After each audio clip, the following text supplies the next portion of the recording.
Introducing the Odin Cup in Ragnarok Origin, a redefined GVG tournament that embodies the spirit of passion and honor. Adventurers gear up for an exhilarating journey in pursuit of your dreams. The Odin Cup centers around the in-game Guild League as its core gameplay. Through strategic guild battles, the tournament aims to identify the strongest guild across the entire server. The event unfolds in 3 stages: Guild League, 32-16 eliminations, and the Grand Finals. During the Guild League phase, guilds in Glorious Moon, Shining Stars, Platinum, Gold, Silver, Bronze ranks compete in intra-server matches. 8 guilds in Bright Sun rank will participate in cross-server Guild League, with 4 servers as a group for a total of 32 guilds in cross-server matchups. After each week's matches, guilds accumulate summit points based on their rank and performance. The top 8 guilds in each division, determined by accumulated summit points, advance to the 32-16 eliminations. In the 32-16 eliminations, guilds are ranked from 1 to 32 based on the points earned in the cross-server matches. We use a single elimination format, meaning that guilds compete head-to-head and the loser is eliminated. The matching follows a simple rule: 1 faces 32, 2 faces 31, 3 faces 30, and so on. This continues until we have the top 4 guilds that will advance to the Grand Finals. In the Grand Finals, the semifinals follow a best-of-3 BO3 single elimination format. The championship match, determining the ultimate winner, follows a best-of-5 BO5 single elimination format. Who will emerge as the ultimate guild? Let's wait and find out. Excitingly, the tournament rewards have been upgraded, featuring more virtual items, event titles, exclusive mounts, limited edition championship rings, and trophies. It's time to embark on a new journey in Ragnarok Origin. Let's fight for our dreams together. Get ready for 2024 with Ragnarok of Raging Tournaments leveling up in style. 4 exciting events that'll keep your battles raging. Odin Cup, a spectacle of fervor, honor, and grandeur. 150 versus 150 Guild League gameplay, where teamwork and tactics collide in epic combat. The Champion Guild receives exclusive rewards, including the Champion Mount, the customized honor ring, and the prestigious event trophy. Valkyrie Cup focuses on fair competition, a competition with 5 versus 5 team clashes. Dish the power stakes, pick your favorite character, and let the games begin. Everyone's invited. And we're even taking the party offline to cities near you. Cash prizes are up for grabs. Thor Cup, 10 versus 10 showdowns. Each guild can be split into 2 teams of 5. Pick your map and let the ban and big games begin. And now our first World Championship. Valhalla is the pinnacle of ROO tournaments. The best guilds worldwide are gearing up for ultimate clash. Offline events, crazy competition, and the quest for the mightiest guild on the planet. Who's gonna take the crown? Stay tuned! It's gonna be legendary!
Origin Southeast Asia Odin Cup, and this is the second season and also the second day. Still with me, Abigail, as your host and caster, with Zero, the other caster. Hey, hello. Yeah, we are back here again, ladies and gentlemen, and we will have 4 more teams fighting against each other today. But yesterday, just a recap for everyone who missed that, it was 6 pretty interesting matches that happened yesterday to decide who moved on to the semifinals. In the first round, it was Prontera 1 facing up against Majestic. Yeah, against Majestic. The series went 2-1 with Prontera 1 moving on to the to the semifinals, and on the other side, it was Prontera 8 facing up against Laughing Talong, and unfortunately, Laughing Talong has been eliminated in the top 8 as Prontera 8 was able to take the series 2-1 as well. So today, Abigail, we're gonna have 4 more matches to decide who are the next 2 teams moving on to join them in the semifinals. Yep, and that's going very interesting because we're not only cover for the Southeast Asia region matches, but also we're going to cover the Asia servers, which is the Hong Kong, Taiwan, and Macau. And I believe this is the very first time for every single adventurers in here to able to see what will happen in the other regions like the Asia. Yep, absolutely. It's going to be exciting to see, what sort of difference in terms of meta that the other regions have compared to what Southeast Asia is running. Because, like Southeast Asia, we've been seeing a lot of Dorams, a lot of Rune Knights, a lot of Warlocks, the stock standard sort of composition that everyone is familiar with. But, there might be something different from the Hong Kong, Taiwan, as well as Macau region. So that's going to be an exciting few matches for us to watch later on today. Yeah, but as far as I know, there's nothing much different regarding the meta between the Southeast Asia and Asia in terms of the bravery jobs. So they're using Rune Knights a lot, and also Warlocks, and Doram is also have a very bright spotlight in their metas. But maybe the difference between the Southeast Asia region and Hong Kong, Taiwan, Macau, more like the rotation. Because I saw on the previous game, most of the Asian regions, they always play kind of passive, not like the Southeast Asia. Yeah, definitely. They're a little bit more aggressive on that side. So that's gonna be interesting to see. The clashes in methodologies, in strategies, and when they finally meet each other, these 2 regions, when they meet each other in the Asia Cup, that's gonna be even more exciting. But first, we have to remind everyone watching here today to be a part of our official Discord community. It's season 2 of the Odin Cup already, and you should already be in here to get, because if you're not in there, you're starting to miss out on a lot of rewards. For example, for this Odin Cup, you want to be a part of the Discord and post your cheer in the Odin Cup Cheer Up channel to support your favorite team. And you'll be getting yourself 1 gacha ticket, 2 dead branches, and 2 bloody branches as well. Yeah, but maybe there's something that you guys need to understand first before drop your message on the Discord community channel. Like, the message needs to follow the format to be valid, so it should has your IGN, your UID, server name, and favorite team, and also your message. And please give us 10 out cheers that are heartfelt and at least 50 words long. And rewards will be distributed within 10 business days after the event's conclusion. So it takes around 2 weeks after this event over. So for the supportive content must honor the spirit of fair play and cultural respect. So please make sure every single your message didn't violate the community guidelines. Yep, absolutely. And make sure you write the messages from the heart. Be as creative as you can, because we'll be selecting 50 winners to win additional prizes for that as well. But also for everybody who's in the Discord and has the adventure role, you can also claim additional free gifts in the Odin Cup free gifts channel. All you need to do is click on that money icon, and you'll be able to redeem a code which contains 1 gacha ticket, 1 card coupon, 180 diamonds, and a whole lot of Zenny chest as well. So this is open for everyone to claim it. Remember, you can redeem it directly in game once you redeem it, and you only have 15 minutes before the code disappears. So make sure you're on that right away, because once it's gone, you're not gonna have another chance to get it anymore. Exactly. And please remember that this event is available until May 4th only. So I bet you guys don't want to miss these exclusive rewards because this is the season 2. It's time for every single adventurers in live chat and also other players from other region to receive lots of codes, lots of gifts, and lots of in-game items. Yeah, absolutely. You definitely want to be a part of this because every little bit of these rewards do help in your character's progression, and who knows, you might be the next guild. Your guild might be the next guild to be able to compete in the next season of the Odin Cup as well. So definitely be a part of this. Join. Be able to find guides on other classes as well as the classes you're playing yourself in the Discord. There's a lot of helpful people in there, and you don't want to miss out on that. Yeah, and talking about what will happen today, maybe we can give us some of a recap about what happened yesterday because yesterday is a really fun day for me because I am able to see how the meta changed between the season 1 and the season 2. Lots of differentiate between the comms and also how they secure the tablets or maybe the tempo that they play. And I would really want to know about today's matches because we have the defending champion who will play to secure the top 4. Oh, definitely. Defending champions Rise. That's gonna be our first match after they facing up against Goon. In a few more minutes on the last bracket of the top 8, we have Prontera F4, also known as Out F4 from season 1.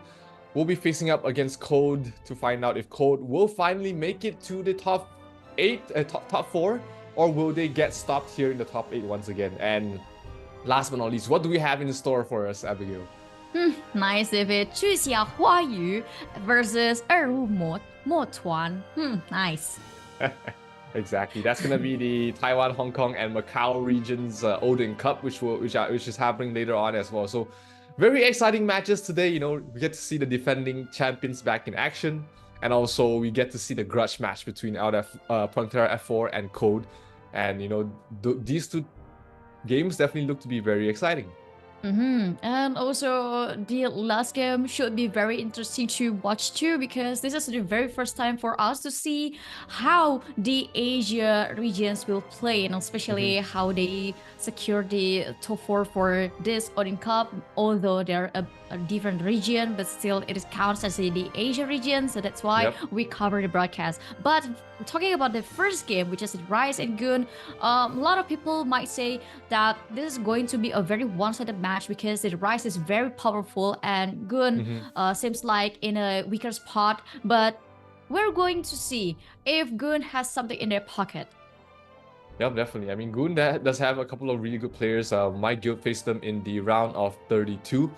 And they are a very warlock-heavy sort of a guild. They have a lot of very strong warlocks, and we've seen the power of the warlocks. They are the highest magic DPS in the game currently. So when you have a guild full of them, that's gonna be a lot of your damage mitigated. But like you said, they're facing up against Rise, the defending champions.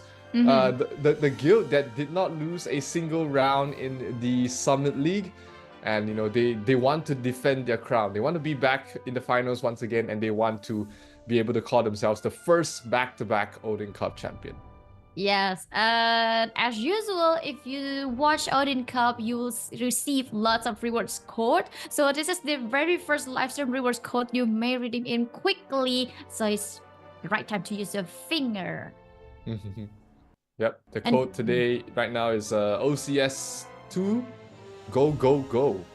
Oh, that's very easy. OCS, Odin Cup Season 2, go, go, go. And then you just take the capital letters on it. Nice. Yep. It's a bit of easy. So you may send this code to your friends too, or maybe gather all of your friends or your acquaintance to join our live stream and make this live stream very big with lots of viewers. And don't forget, we still have lots of redeem codes and also the lucky draw, live draw for you guys. But you need to remember, every single live draw will be given to good guys only. Yep, absolutely. And this redeem code has pretty decent pretty decent rewards. Mhm. For OCS2 Go, it's 1 rare card coupon, 1 gacha ticket, and 1 Devi Ruchi voucher. So definitely you want to get this, because who knows, that 1 rare card coupon could be giving you a Hydra card or a skeleton worker card, something that's very hard to hunt, and that's gonna give your character a big boost as well. But I bet it will spend your 1 year's luck to get that with 1 red card coupon. Who knows? I bet. It might be your lucky day. Who knows? Who knows? Who knows? Yeah, maybe it's your lucky day. So I recommend you guys to take a bath first before using that coupons. Yeah, there's a myth that say that if you take a bath first before you gacha something, the result will be very good. Yeah, you want to cleanse all the bad luck. Make sure you're only filled with positivity and good luck.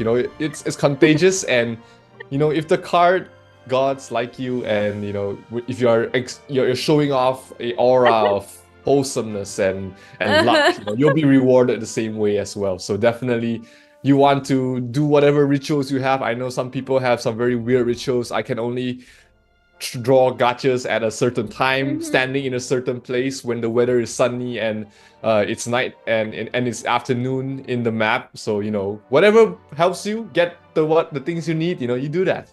Yes, and of course, the rarest thing in Ragnarok Origin wouldn't want to smell the pillows smell, Yeah, absolutely. So it is not it doesn't hurt to take a bath first before you pull a gacha, and hope those cards and especially those tickets will give you a good luck and good things to improve your progress in Ragnarok Origin. And please remember that not only the redeem code that we have, we still have lots, and especially yesterday we covered 2 matches, and today we'll be covering 3 matches. So it means there will be more rewards for you guys. So make sure you get all of your friends or your family maybe or your exes here on the live stream, and make sure ask them to like this live stream and spread some positivity. Yep. And yeah, let's take a let's have a look at what we have next, which is going to be some interesting cheer messages that we were talking about earlier, the ones that you post at the Discord. This is from Atros, and this is a special shout out to Rise Up, champions of Rise Guild. Together we face challenges head on, embodying resilience, integrity, strength, and excellence.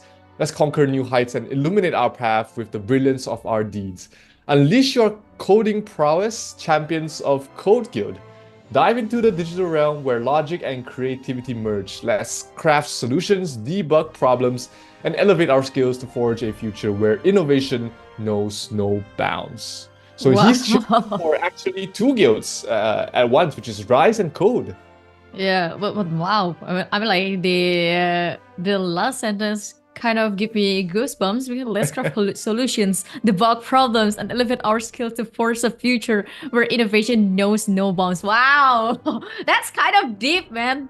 It is, and I'm loving these messages, very creative, making sure that, they're showcasing their creativity, and, hey, when you write something as deeply thought out as this, you definitely deserve that 1,000 diamonds. Exactly, but I think a lot of players might not know how the Ragnarok Origin will contact them. So just don't worry, they have their own way to contact you. Just make sure you're wait to receive your rewards, because again, the prize will be distributed after 10 days. 10 business days. So be patient. Saturday, be patient. 10 business days means it counts only from Monday to Friday. So the Sunday and Saturday doesn't count. So it takes around 2 weeks after this event over. Yeah. Yeah. So let's take a look at another message. Another message from brfs.gaming. And this is for Rise Ball. You rise me up. Go for another extra rice, please. I need to pronounce with the extra. Yeah, we have to read it out in their tone. What? Yes. we have to read it out in their tone so that we feel it Exactly. as well. Yeah. You have to feel it. Go for another extra. Nice. Nice. For me, it's like a warm up before the match because the first one between Rice and Good is supposed to be very interesting. Oh yeah, it is. We haven't seen the likes of Dylan Pros, KCBNX, Permancool, and the rest from the side of Rise since the Tour Cup, where they also were the champions. So this time we get to see them back in action here today. They still have Tiki, they still have Kodog, they still have Karsten, and most of their old guards are still there, ready to defend their crown, and they just have to go through a few more guilds, and unfortunately, Goon is in their way right now. Exactly, but is it gonna be a 2-1 or a 2-0? We're not really sure because on the previous day we saw lots of matches. I mean, like the two matches went to 2-1.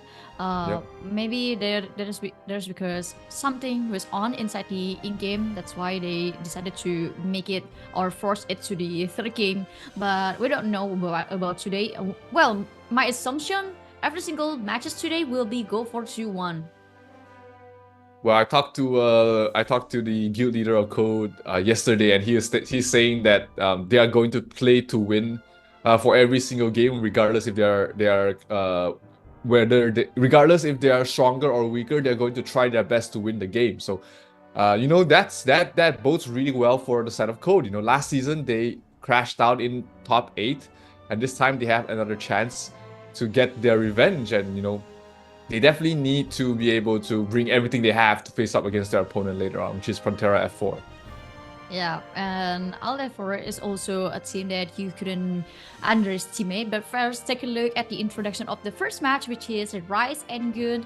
We're going to see the difference between their powers. So Goon technically is at 93.66 million powers, and compared to the Rise, they are lacking 6 million powers because Rise is almost reaching the 100 million power.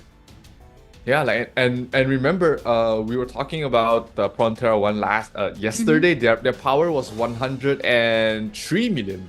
Yeah. And that's why Prontera 1 was taking the first seed. Rise, they weren't the strongest in terms of power last season as well, but they've been able to out-strategize their opponents.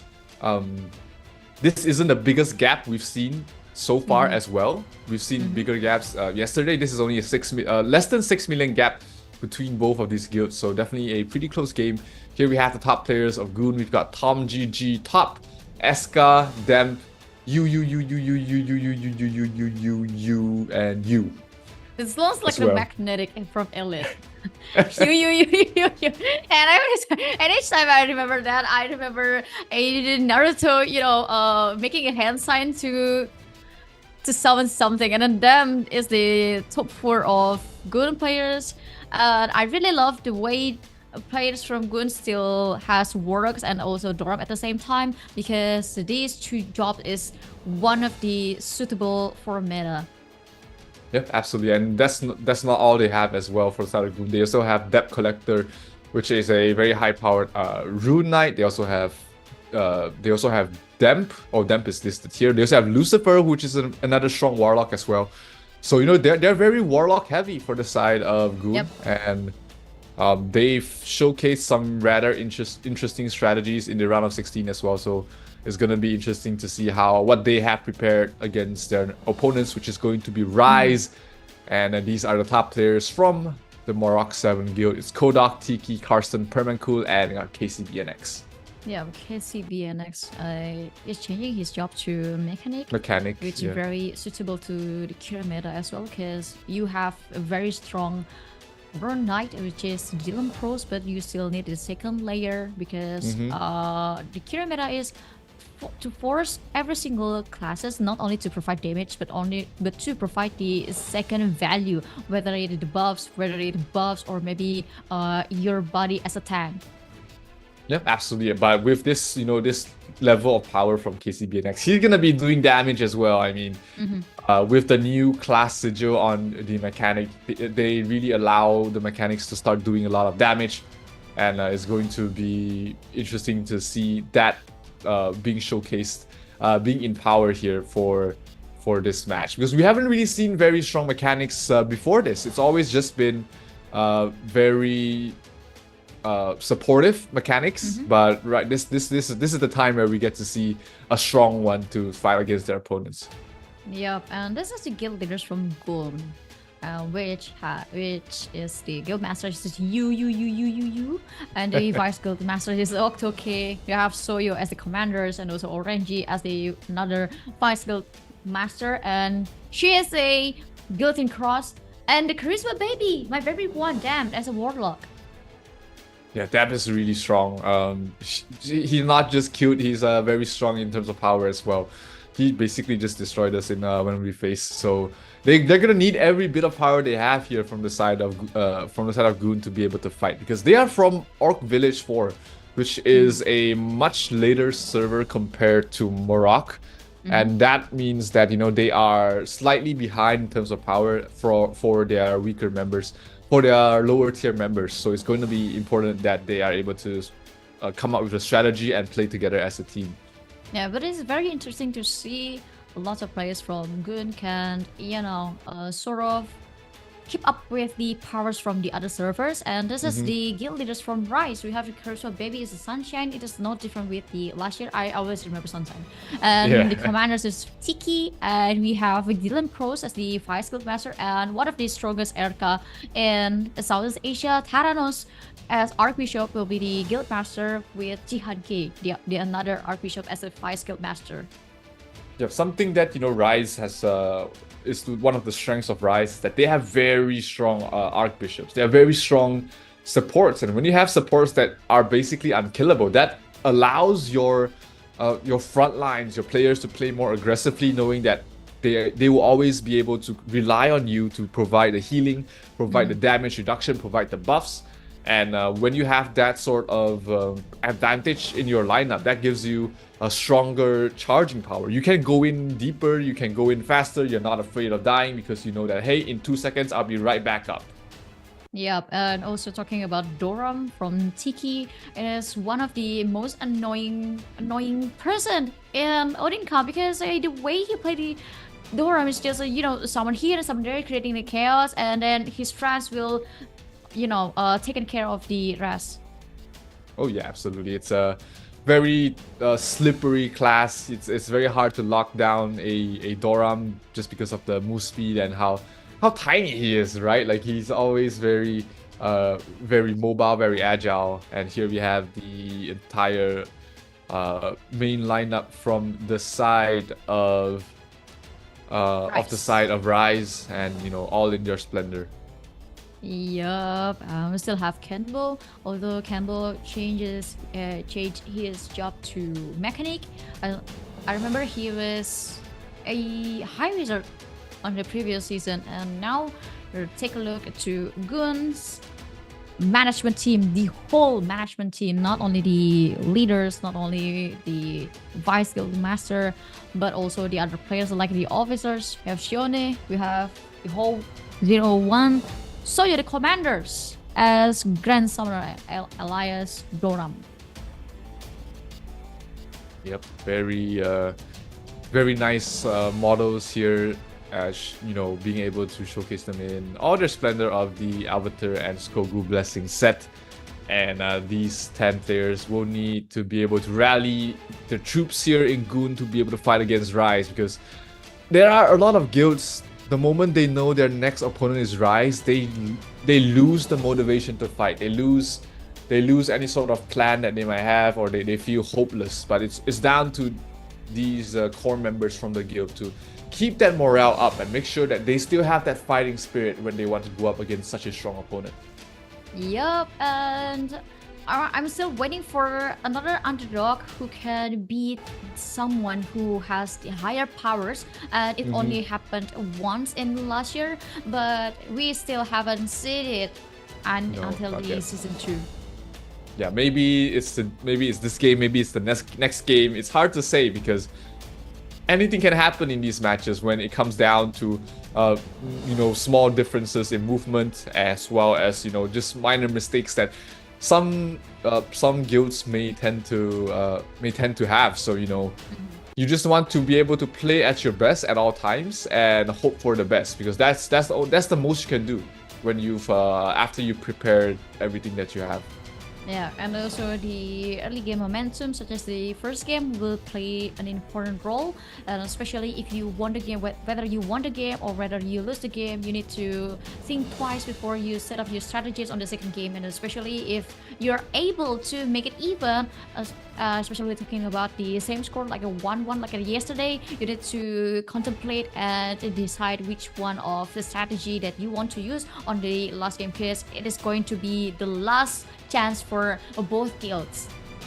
Yeah, this is a best of one format. So both these guilds, this is their one chance, like you said, to be able to either move on or be eliminated, because there's no second life here in a single elimination format. You lose here, you're only top 8. You win here, you move on to the top 4 and make it to the semifinals. So a lot at stake here for both these guilds, and for also for Prontera F4 as well as Code.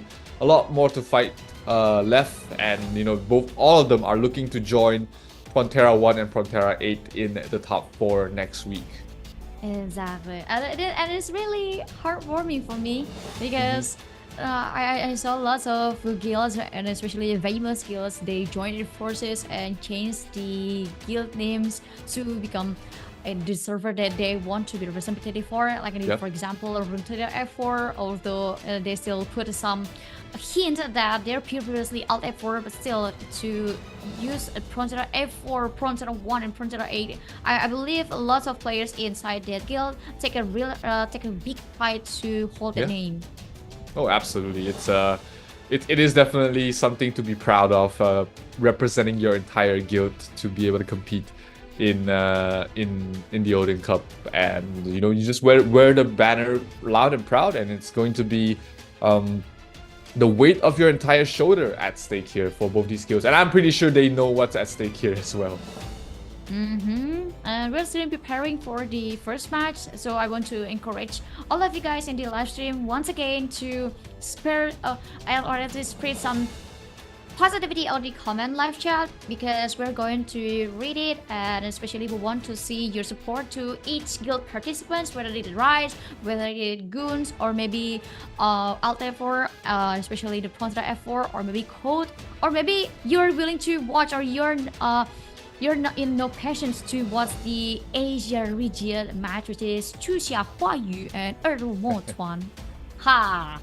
I'm getting used to it. Nailed it, absolutely nailed it. But accurately exactly what Abigail said. Plenty of action here happening on stream here, ladies and gentlemen, for the Ragnarok on Origin Southeast Asia Cup Odin Cup Season 2, and this is the place to be. We've got fantastic matches coming up. We've got a lot of redeem codes for you guys to be able to claim as well, so you don't want to tune out of this. Yeah, and make sure you get a lot of your friends here. Maybe you can bring up your community to the live chat, and also your neighbor, maybe, or your access. You can get all of your access here and create some chaos on the live stream. That's gonna be awkward. I hope for no chaos.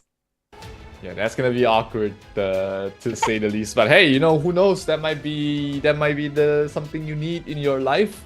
Maybe. And but I know something I need in my life, Abigail, is I need game number 1 between Rise and Goon. It's about to start. It's gonna be exciting. Me too. This is going to be very interesting. We saw the POV from the live streamers, and now we're able to see how Rise will getting so serious on this match, because they want to secure the top 4, and especially they want to take the second trophy, or I can say it's the third trophy, because they have the 2 trophy, which is one is from Odin Cup Season 1, and the other one is from Thor Cup.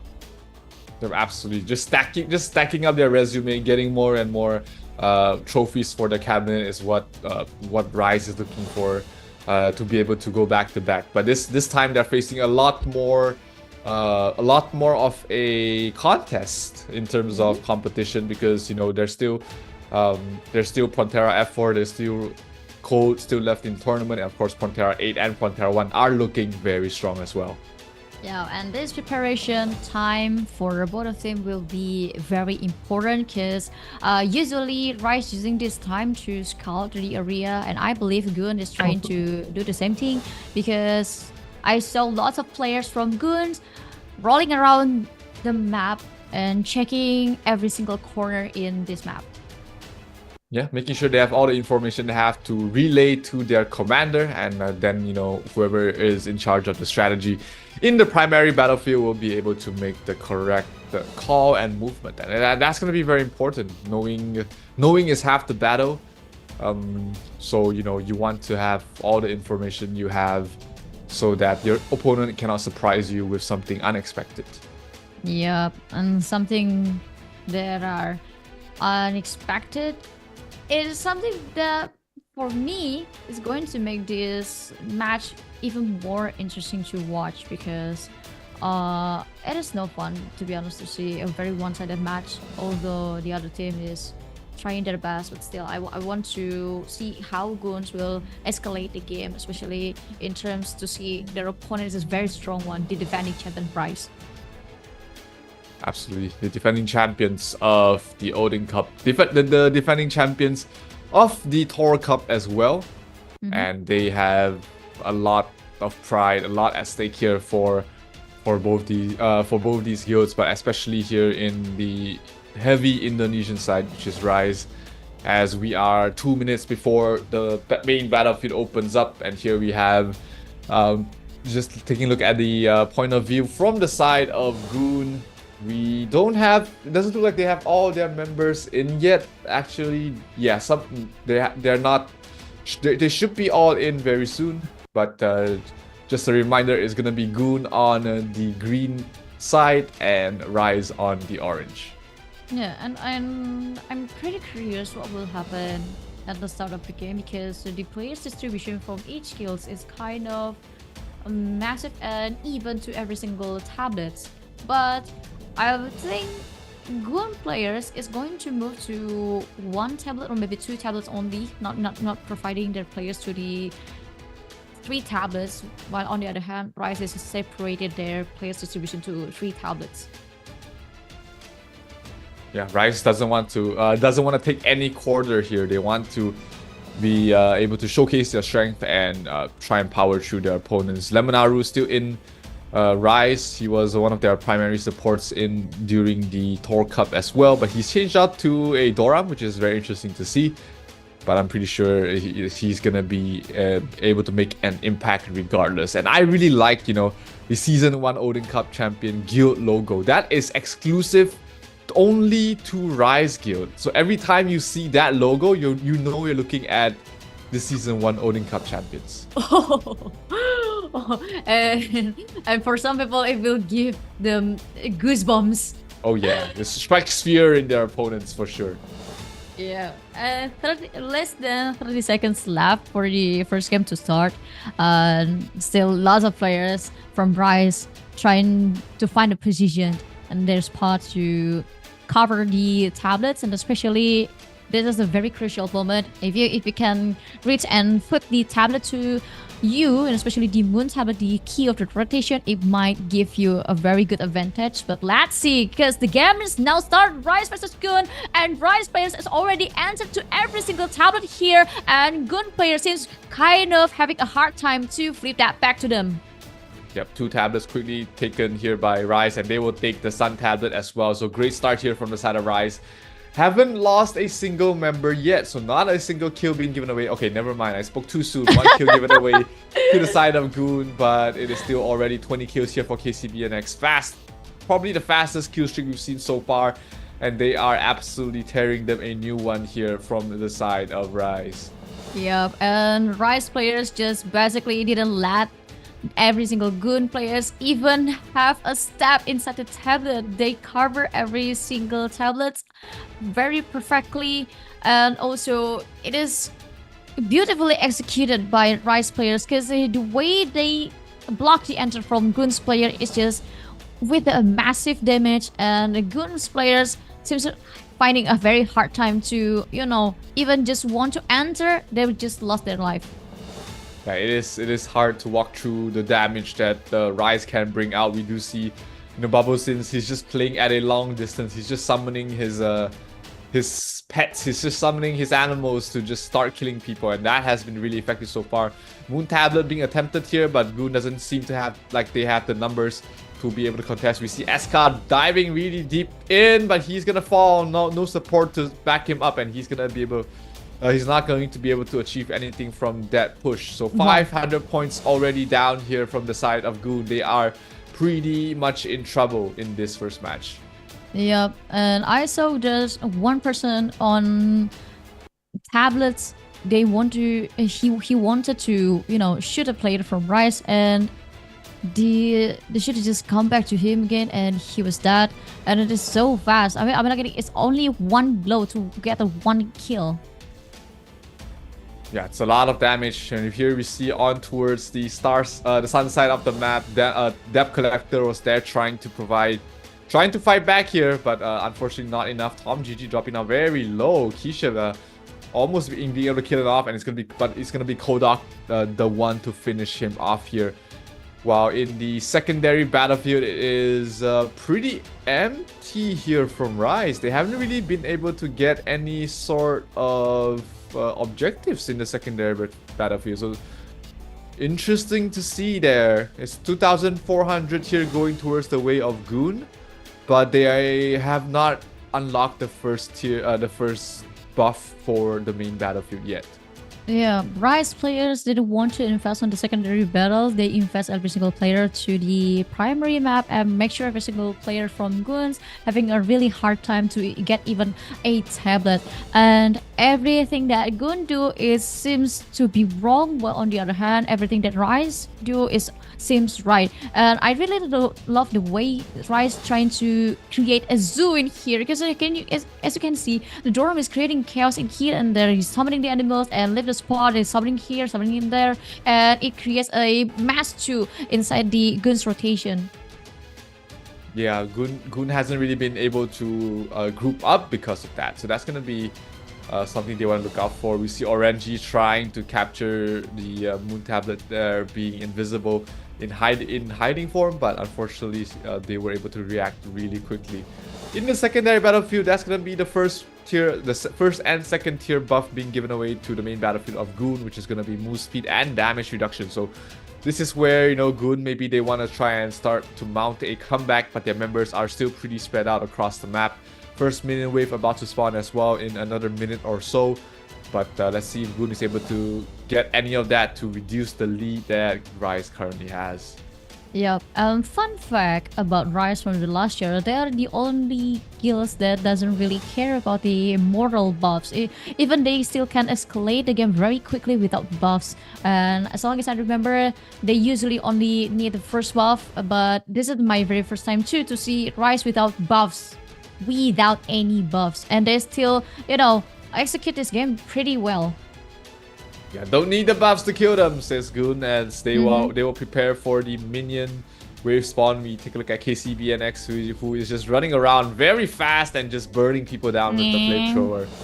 Yeah, Genie is gonna fall, one hit. Alright, 31 kills already for KCB, and the minions are about to spawn in another minute or so. We're gonna start seeing terminal wings being dropped everywhere. Is there a Polar Knight in there? Yes, there looks like there is a Polar Knight, so that's gonna give some minions to the side of Goon, but it's not gonna be enough because Rise still leads by a considerable amount. 1,500 lead for the side of Rise. Yeah, and not to mention how Goon was slowly dying because they couldn't get any single tablets. It's a big zero on the Sun, Moon, and Star tablet. They haven't been able to secure at least one tablet, or even to move Rise players a little bit. Yep, trying to push them back, but the numbers are not there. The strength isn't there. We see Dylan Pros in the front line. He's just chopping down anyone who's just respawned. KCBNX over there as well, doing his best. And here, secondary battlefield again is just Rise. Not actually, I don't think they actually put a lot of members there to try and contest the secondary battlefield. Maybe this is the handicap they are giving themselves in the main battlefield, and so far it doesn't look like they actually need the main battle. They don't need a buff in the main battlefield because they are taking control everywhere in the map. Yeah, and the number of Goons players is never enough because Rise players basically they only put several players on the tablet to defend it and make sure it's always on their side, and the other players on the other hand just securing kills here and there. That's why the Goon players having a very hard time even just to recover to create a formation. Yeah, they haven't been able to group up. We see Dan Pierre trying to do his best, but he's not gonna stand too long against so many strong members here from the side of Rise. So he's not gonna be able to achieve much at all. RNG will fall here to KCBNX, who's already at 75 kills, as we see Goon drop down below 1,000 points at the moment. I really love that mechanic used by KCBNX. I mean, like, look how fast he is. And it feels like you're going to be bombed by a tank.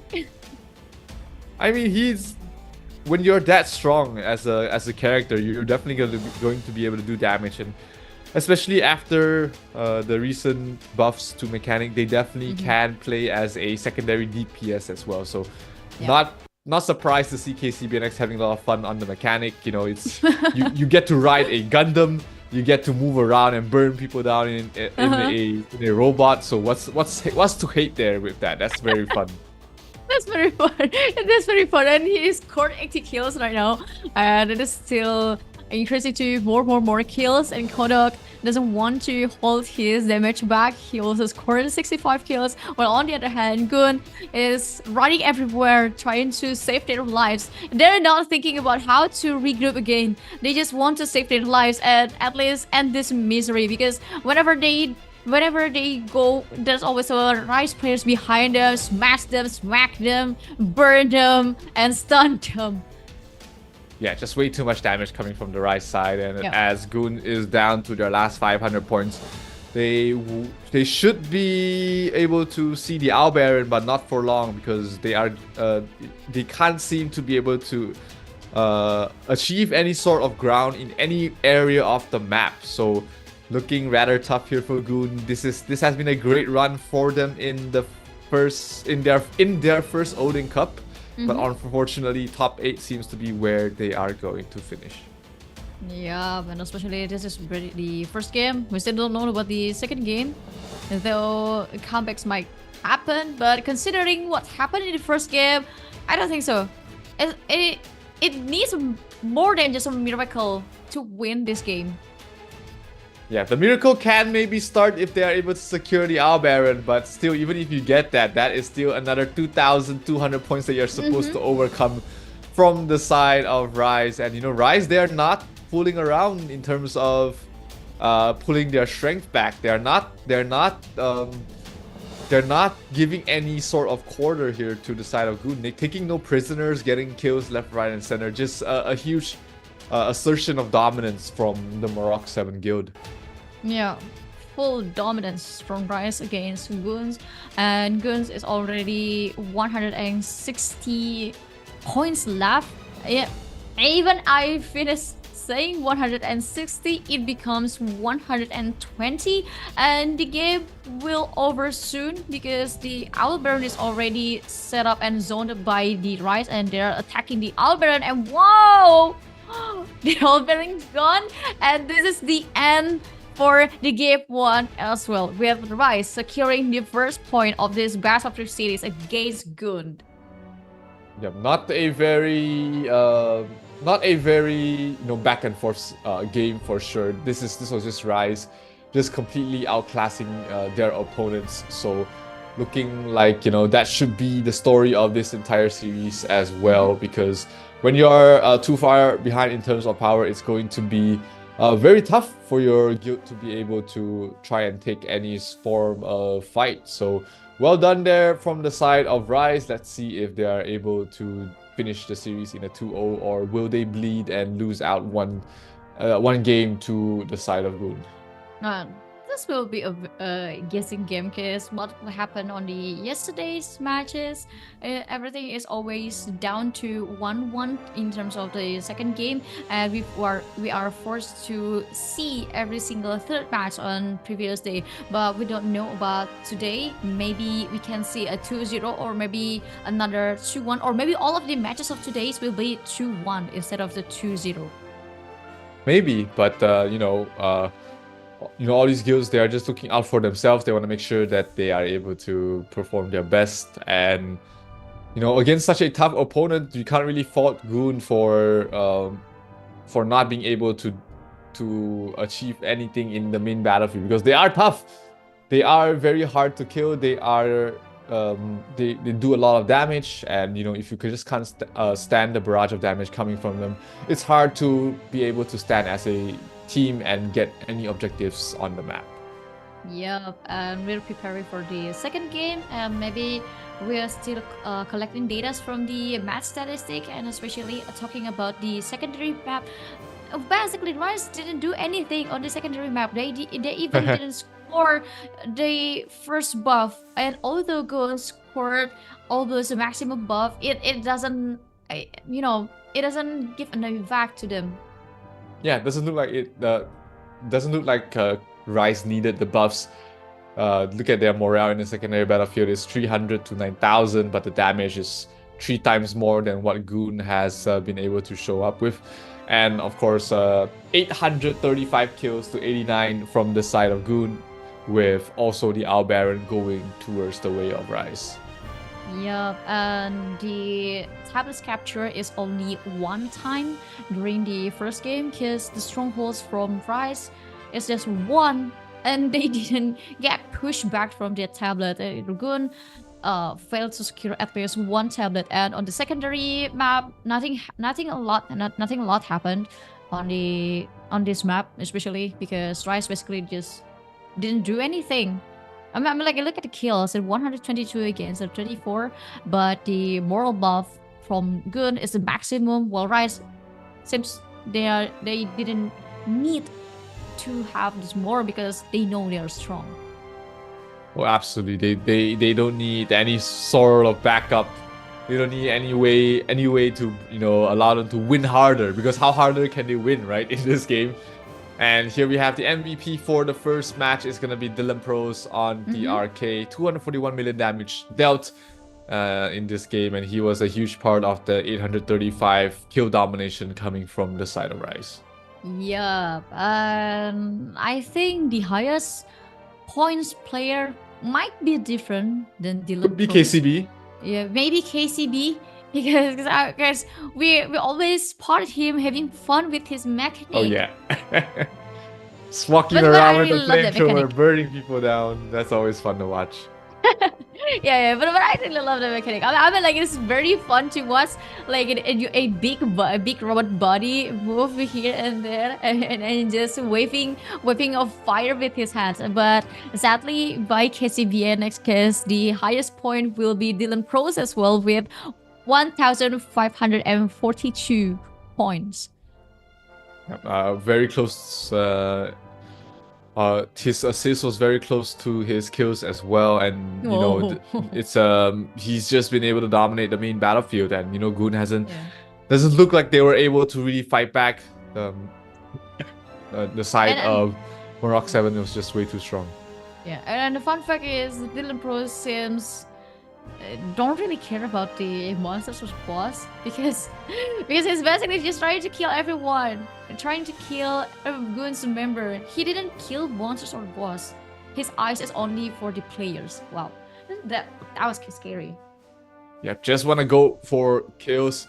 That is, what Rise is really focusing on. They just want to make sure that they held all 3 tablets for the full time, and also then just getting kills, making sure they don't lose the tablets, and to try and end the game as quickly as possible. So Rise taking the first game of this best of 3 series. Goon looking like they have no answer for the onslaught, for the wrecking ball that is Rise plowing through the main battlefield. Despite having the secondary battlefield advantage, they weren't even able to really stand their ground. So secondary battlefield, a lot of times we're talking about them being the main issue. This time, Rise is showing that, hey, I don't need a single person in the secondary battlefield because the main 40 is all I need. Yeah, and to capture the tablets, all 3 tablets is what they need, and defending it will be another problem. I believe it is not a problem for Rise. Like we saw on the previous game, after they capture every single tablet, they just went here and there hunting every single players from Oh, Goon. yeah. And what will happen on the second game is another question, and another question that will also need to be answered. What will happen? Will Goon secure another win to prolong their breath, or maybe it's going to be a 2-0 for Rise? Yeah, but for Rise, I think they might be, one of those rare guilds that don't need the additional rewards from the from the weekly quests. So it might be in their best interest to finish off, because it is a Saturday. Players are taking time out from spending time with their family, their friends, or anything they had to do to be able to compete in the Odin Cup. So I definitely do see a world where Rise just says, hey, let's finish up. We finish ahead of dinner. We can meet up for a nice dinner to celebrate moving on to the top 4 once again. But still, if you don't have family yet, I mean, like, you're not married yet. It is not like you're an orphan. Don't get it wrong. I mean, like, if you're single and don't have anything to do on this weekend, maybe you can just get it here with us on the live stream, because we're going to give you lots of redeem codes to improve your progress in the Ragnarok origin inside the game, and also we'll give you lots of rewards, especially the live draw. And you still can join our official community Discord, because there will be bountiful rewards inside there.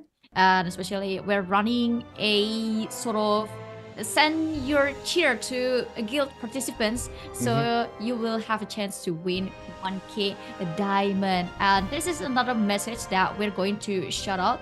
So it is one of the examples that you can do on our official Discord community channel. And this is from GLYX7 to Rise, and the message is the legacy of Rise will still be on. They Rise to eat them. Go Rise! Eat them is understatement. At least in that Goon versus Rise matchup, they definitely tore them a new one. And looking like we were talking about the favorites yesterday with Prontera 1 to win it all. I mean, Prontera 8, Morok 7, sorry, is definitely showing that they are still the force to be reckoned with this dismantling. So let's see. One game away from moving on to the top 4. Will Rise want to finish things, wrap up their work early, or do they want a little bit of additional rewards from the weekly quests? That is going to be another question, but I'm kind of curious to see what's inside Rise players' head, whether they want to secure the maximum rewards, or maybe they want to close these games as soon as possible, because from what we saw from the first game, it is just a fully domination for Rise to Goon, and Goon seems have no idea how to fight back with Rise players. Yeah, definitely. It's there needs to be some sort of strategy for you to be able to hold your ground against someone as strong as that. But it's tough to be able to plan ahead because of information that's lacking or things that you cannot be able to foresee. So Goon, if they want to try and be able to fight back, they have to work with the information they have, and the changes they can make during the match itself. Yep, and this is also the last stream rewards code for you guys. OCS 2 Top 8 Go. It stands for Odin Cup Season 2 Top 8 Go. So you can redeem it right now to Ragnarok Origin in-game. And you may receive lots of bountiful rewards such as like diamonds, and also Zenny and Eden coins that will be very helpful for you to improve your progress in Ragnarok Origin. Yeah, you never know when you get lucky and hit something very valuable. So make sure you are here to be able to get all of these codes as well as be in the official Discord community, of course, for some additional prizes as well. Just make sure you have the adventurer role, claim the redeem code in the Odin Cup free gifts channel, and also share your share your supportive messages to the guilds you're supporting in the Odin Cup cheer up channel. Yep, and it's not hurt to give some positivity or cheer up to the guilds, or maybe you can give a shout out to your servers or guilds, or maybe someone who had a birthday today, like happy birthday, David. It's not my birthday, but thank you, Abigail. Thank you so much. And it's just an example. I mean, like lots of people in Ragnarok region, from what I saw, they really love to give a shout out. So maybe you can drop a shout out, and if we have time, and especially during this live stream, because this is going to be a very long live stream, because we covered 3 matches on this day, maybe we have a little bit chance to give a shout out to maybe some guilds or some servers, or maybe send a birthday to one of the live participants today. And especially talking about live, I really want to encourage all of you guys to be positive and at this concept on the live chat. Don't create a chaos or a mess. I really want to see a very, you know, a heartwarming message for each participant, whether it be Goons or whether it be Rise, or even I prefer to see you guys give a support to Goon, because this is the very the most important thing that they need right now. Yep, absolutely. They need all the support from you fans. It is a tough and grueling journey from the Summit League all the way until the top 8 tier, and you know, Goon definitely has shown the world that, you know, they are a guild to be reckoned with. It's unfortunate that their opponent was Rise, and you know, it's there's not many guilds out there that they can say, hey, you know, we can go toe to toe to Rise. So Goon shouldn't be feeling too bad about the first match loss. That they will have to try their best in the next match to try and win. If not, hey, you know, top 8 in the Odin Cup still gives you a pretty nice title. Yes, the title and the prize, and also the pride. Not the prize only, but the pride. Both. I like both. to hold the pride as the top 8 of the season 2 will give someone or a lot of people in your servers goosebumps, because oh look, you know, after Rise won the first season, and whenever I go to the Morok 8 servers, and now currently is in Morok 7, I always saw that, wow, nice horse, buddy. Oh, nice horse here, and nice horse there. Oh yeah, Odin Cup Season 1 champion. You know, Odin Cup Season 1 champion there. OMG. OMG. Yeah, and it makes Morok 7 the new capital city of the Southeast Asia Odin Cup.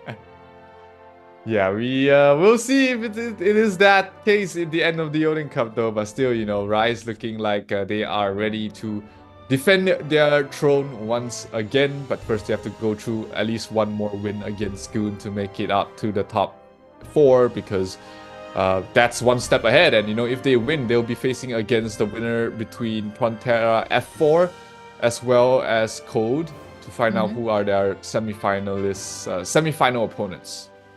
Yeah, the semi-final opponents. And also talking about the mount that we are talking about is very beautiful. I mean, like, you may not see it as beautiful as the picture, but when you saw it directly inside the game, OMG. Yeah.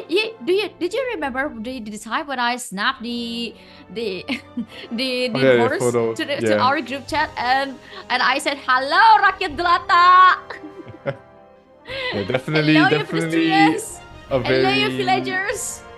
A very exclusive mount that only the winners of the Odin Cup can get. So yeah, it's gonna be you definitely want to have that as a flex. You know, it's not just like a small flex. It's a huge flex. You know, being the champions.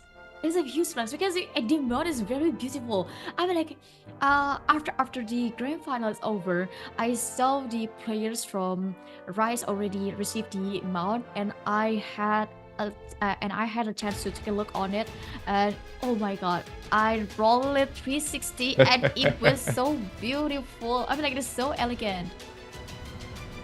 Yeah, absolutely.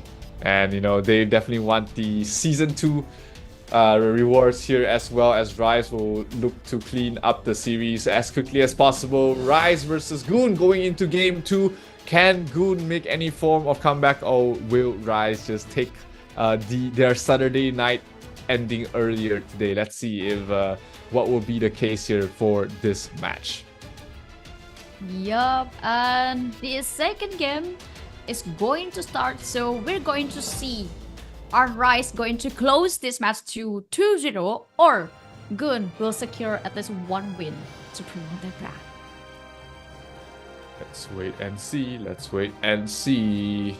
3 minutes before it starts, what will be the game plan here for Rise? Will they once again split up, control all 3 of the tablets, or will they focus on just the standard 2 for now? It's gonna be it's interesting to see Rise play. They do run some rather unorthodox strategies just based on their strength, and I can't say it's wrong because it's working out for them for sure. Yep, for sure. We would love to know what will happen next from the Goon side. I mean, they're racked on the first game, but maybe second game they need, but at least they need to empty their pocket, show all of their strategy, or otherwise they will just become the top 8.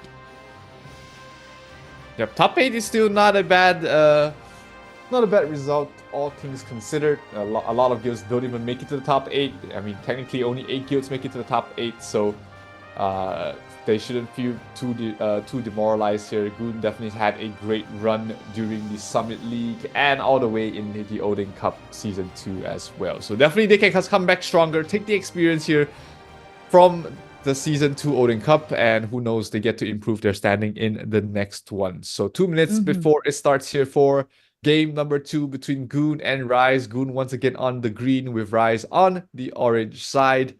And we do see Rise splitting up once again. They want to control all 3 of the tablets. Yeah, it's pretty much the same about what happened to the first game, because Rise just divided the players to 3 tablets, and Goon trying to scout the area, find a good spot so they can counter it, or at least take 1 tablet, because on the first game they couldn't get any single tablets. Although they secure the maximum buff, it doesn't really help for them. Yeah, it definitely didn't, and Rise might give them that handicap once again, not really focusing on the secondary battlefield, allowing Goon to claim all the morale buffs you need, because I don't need that to destroy you here in the main battlefield. But 1 minute before it starts, we'll have to wait and see what the plan is from both sides, because it's going to decide whether we are in for a series or this is gonna go for a clean 2-0. Yeah, and 1 minute left to start the second game, and we're waiting to what will Goon do. and both Goon and Rise players just running together, marathon across the map. Yeah, just running as a huge group. Maybe Yeah, this is their doing a strategy. marathon. Strength in numbers. Or is this a conga line that they're just dancing across the map? But it's kind of nice to see all of them moving in one straight line. They're confusing the members of Rise. Where are these guys running to? Is this like a migration going from left to the right of the map and going back all the way to the left again? Well, let's see where they will finally end up, because they are heading towards the side of Star, and that might be where they're going to put 40 members in. We're about to start in 5 more seconds. Let's see if this interesting movement will yield any rewards here from the side of Goon. Oh, nice. Goon seems to be having 1 tablet, while Rise already secured 2 tablets, and lots of players from Rise trying to move to the Star tablet, but I don't think they're going to arrive at the right time, because all of the players from Goon is already trying their best to protect the Star tablet. Yep, absolutely. They will eventually get wiped out here from the side of Goon, but at least they've been able to do something that they did not achieve in the last game, which is to capture 1 tablet. So good start here from the side of Goon, even better start for Rise. Let's see Let's see where they head towards next. Meanwhile, we take a look at the secondary battlefield with Rise. This time they have put a couple of members in here and they have gotten their first morale buff already. So change of strategy here from Rise. They want to get the rewards. They want to get the morale buffs in the secondary battlefield, and they are off to a hot start. Meanwhile, main battlefield once again, the star battlefield has been captured there for the side of Rise, and they are rotating really quickly towards Moon. They want to recapture it and not allow Goon to get any more points from the tablets. Yeah, and it is very quick rotation, and the way they spam their skills inside the Moon tablet is just a massive damage that Goon couldn't handle. That's why it's flipped back to Rise very easily. And if you see the minimap, the Rise players already divided to the 3 tablets, so they put some players to defend it. And what on the other hand, things went like what happened on the first game. They just sent lots of powerful players to hunt Goon's player down. Yeah, making sure they have no place to stand, nowhere to run, nowhere to hide in the map. It's a rather big map, but if you look at the positioning, if you look at how they're splitting up their members from the side of Rise, they can definitely hunt all of them down if they want to, and that is exactly what's happening to Goon here. Eska, one of the top players from the side of Goon, trying to man fight these members, but he's not really being able to get any kills, and he gets chopped down there by Dylan Pros. Yeah, he's chopped down by Dylan Pros, not to mention the KC BNX that was having fun here with his mechanic, and also Kodok, one of the strongest players in Rise, and the entire server of Morax 7 trying to get some kills too. Not didn't want to be behind every single friends of his. Oh, absolutely. It's getting down to 1,000-point differential between Goon and Rise, with Rise in the lead at the moment. They still have the first morale buff, which gives you damage reduction. That's going to allow them to survive a bit more damage as well. Meanwhile, in the Moon tablet, UUU as well as LNW Sad tried to mount some form of offense, but was just quickly chopped down there. Alesso was there, Cherish was there to be able to provide the damage, and they were able to make sure that Moon tablet remained uncontested. Yep, and just like what you say, every single tablet, the Rise didn't want to get it contested by Goon, and it is what happened right now. It wasn't contested. It didn't contest it at all, because every single player from Goon, each time they want to contest the tablet, they're already pushed back, but something happened on the Moon tablet. Finally, Goon tried their best to find a way to get the Moon tablet, but sadly, the rotation from Rise players is too quickly, and the massive damage that they put inside the Goon's players' rotation and formation is just too massive, and Goon break down again. Yeah, Goon is it's just so hard to withstand the damage coming through, and credit to Goon for trying. They keep going in, they keep trying to get something done across the map, but when you cannot survive even at the spawn points, it makes it really hard for your entire guild to be able to band together and mount any sort of offense. Here we see Goon has been able to get the first tier of the buff from the secondary battlefield as well, so that will allow them to be a little bit more tanky. Maybe that's something they need to be able to stand in this battlefield, but minions are about to spawn in another 30 seconds or so. All 3 tablets still under the control of the side of Rise, and let's see if the minions spawning will change anything here for the side of Goon. Yeah, but I think a minion spawn will be another problem for Goon, because Rise seems to dominate every single bosses and minions here. Like the camp of the minions already covered by Rise players, and Goon is already too late to step inside that camp. Terminal Wings from Yanrong was able to clear off the Sun side mobs. Star side mobs looks to be cleaned up as well from the side of Rise, as well as the Moon side mobs as well. So all 3 tablets once again still under control from the side of Rise. They're not giving Goon any room to move with. They're not giving Goon any form of map control, and their strategy is just to split them up as much as they can and allow these small 1 versus 1 fights from each of the members.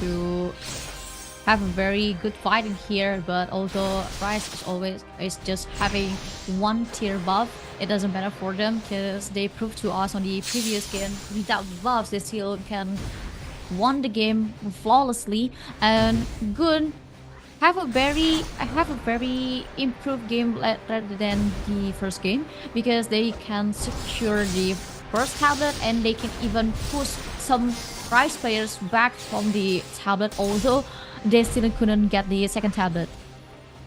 Yeah, it is after the first start, like you said, they haven't really been able to find ground, and that 40-man conga line at the start definitely helped them out to get one tablet. But after that, it's hard to regroup just because you're just being spawn camped here from the side of Rise, and it's Lemonaru just got killed there by Dem, so Dem's been able to fight back so far, but everyone else seems to not be able to withstand the damage that's coming through. Yeah, and those mechanics are very annoying. I mean, like this mechanic's role is to push every single player back from this tablet. So they make sure Goon's player is always outside the tablet, and even better if they can be pushed to the spawn camp.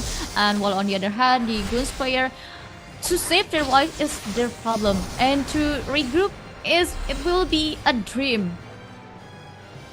Yeah, definitely, it is looking like a dream turning into a nightmare here for the side of Goon. They're trying very desperately to get some form of map control, but with the speed that they're moving here from the side of Rise, they're just running everywhere trying to get kills left, right, and center. Demp losing out to Lemonaru here in the sun side spawn as Goon will fall below 800 life points left remaining. Yep, and less than 1,000 against 2,700 points. Rise still playing very consistently so far without making any mistakes, and still dominating this whole match. Yep, absolutely. Dominating is probably an understatement right now. It's 2,100 point lead for the side of Rise. They're still very happily camping the spawn, not allowing Goon to contest any of these tablets, and Rise doesn't seem like they've got any sort of plan to be able to push them back here. Yep, also the Goon's player just other thing that they can do is just moving around here and there, and even trying to regrouping to kill one player is going to be a very hard task to do. But at least they tried to secure the star tablet for the second time, and they're trying to move their players to the moon tablet too. That's because the Rise players, it is not at the tablet. But on the other hand, the Goon's player finally can have a little breath because they took the second tablet, or maybe the third tablet, because the sun tablet is now moving. Oh yeah, they are definitely getting some ground here from the side of Goon. So interesting movement. They might be able to capture the sun as well, as we see some members from the side of Goon still trying to capture some members of Rise trying to defend the moon tablet, but here sun will be captured. Goon able to get that for themselves. 500 points left remaining for the side of for Goon, but at least they staunch the bleeding in terms of the HP taken away from tablets, but every single kill is still losing them points.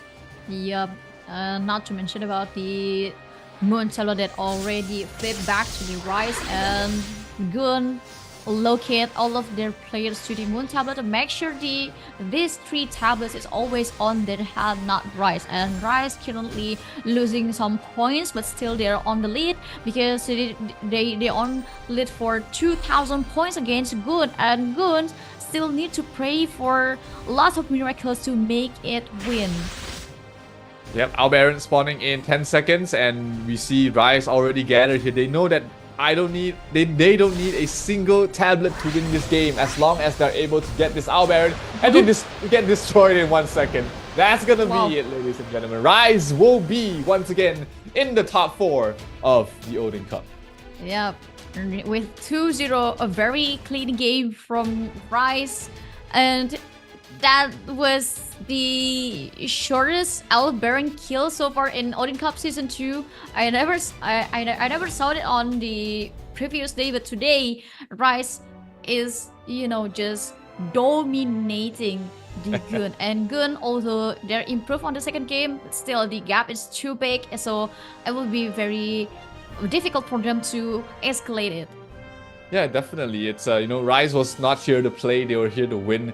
You can see them, not really giving any quarter throughout both games of this specific series. So props to Rise for really showing us their strength, and of course, shout out to Goon for being able to at least make that series a little bit interesting. That was some really funny movements across the map. They definitely tried their best. They never gave up, which is something that you really have to give them props to.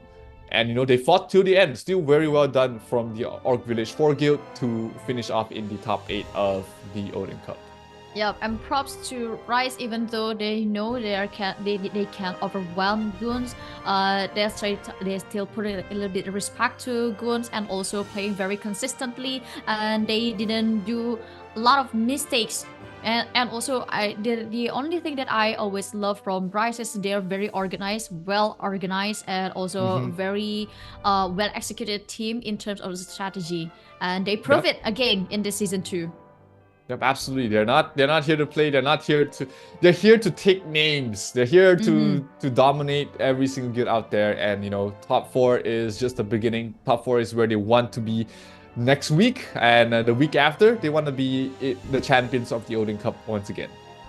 Yup, and we're still waiting for the post-match statistics, but I believe the statistic will be better on the Goon side, because they finally can retake some tablets on their hand, because on the first game they couldn't get any single tablets because Rise is already dominated in and didn't let them to step in.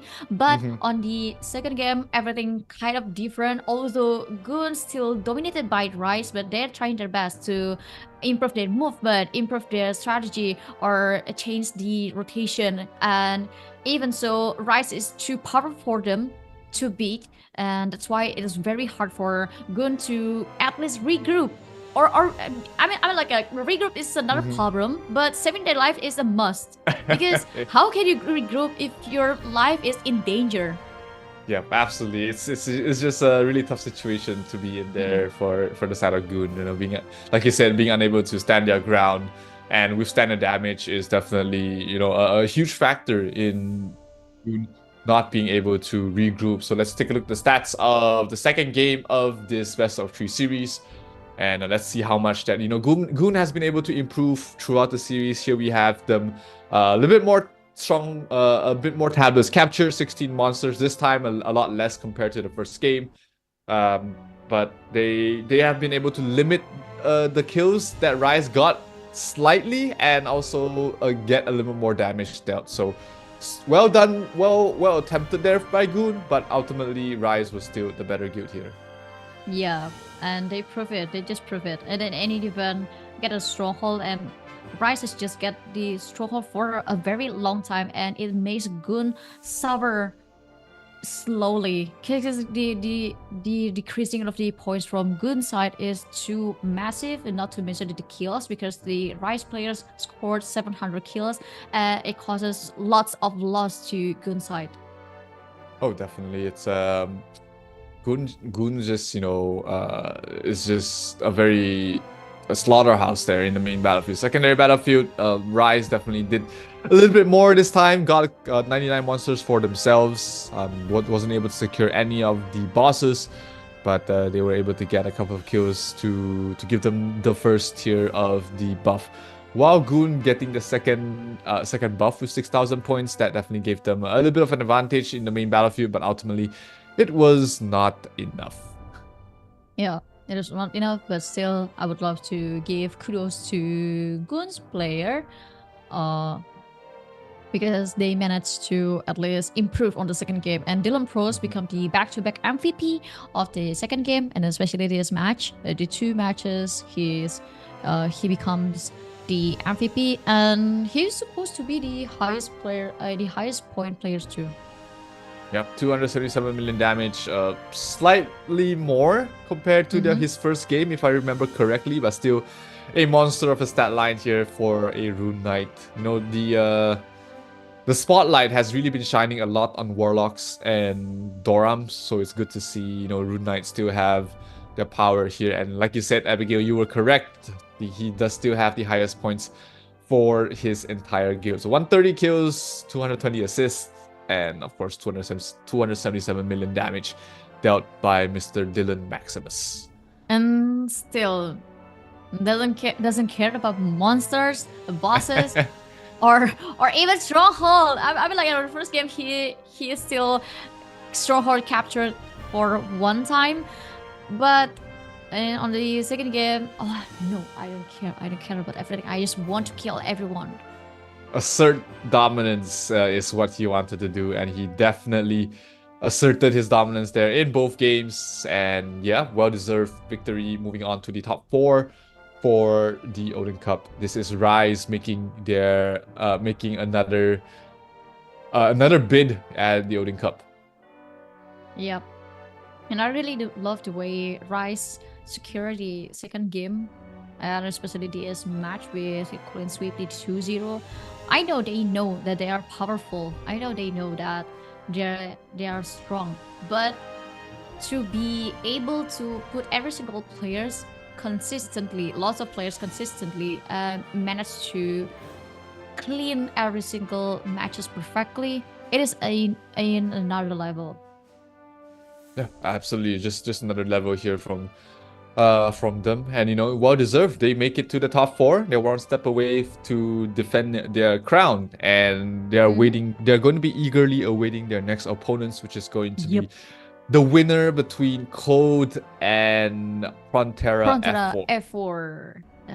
Prontera F4 is also a very strong team. I mean, like a strong guild, but Code maybe will be a different story, because I remember Dylan Pros also had a podcast talking with the representative from Code, or if I'm not mistaken, it's Dr.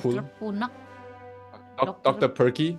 Oh yeah, Dr. Perky, and it was a very interesting topic to talk to, and especially how the Code looks to this Odin Cup Season 2, because they really want to get their revenge. They understand that what happened last year, it is not good for them. It wasn't bring any good situation to them, and now they're coming back with a full energy and also the full strength, and hopefully they can secure the top 4 at least instead of the top 8, because as far as I remember, they're finished either in the top 16 or the top 8.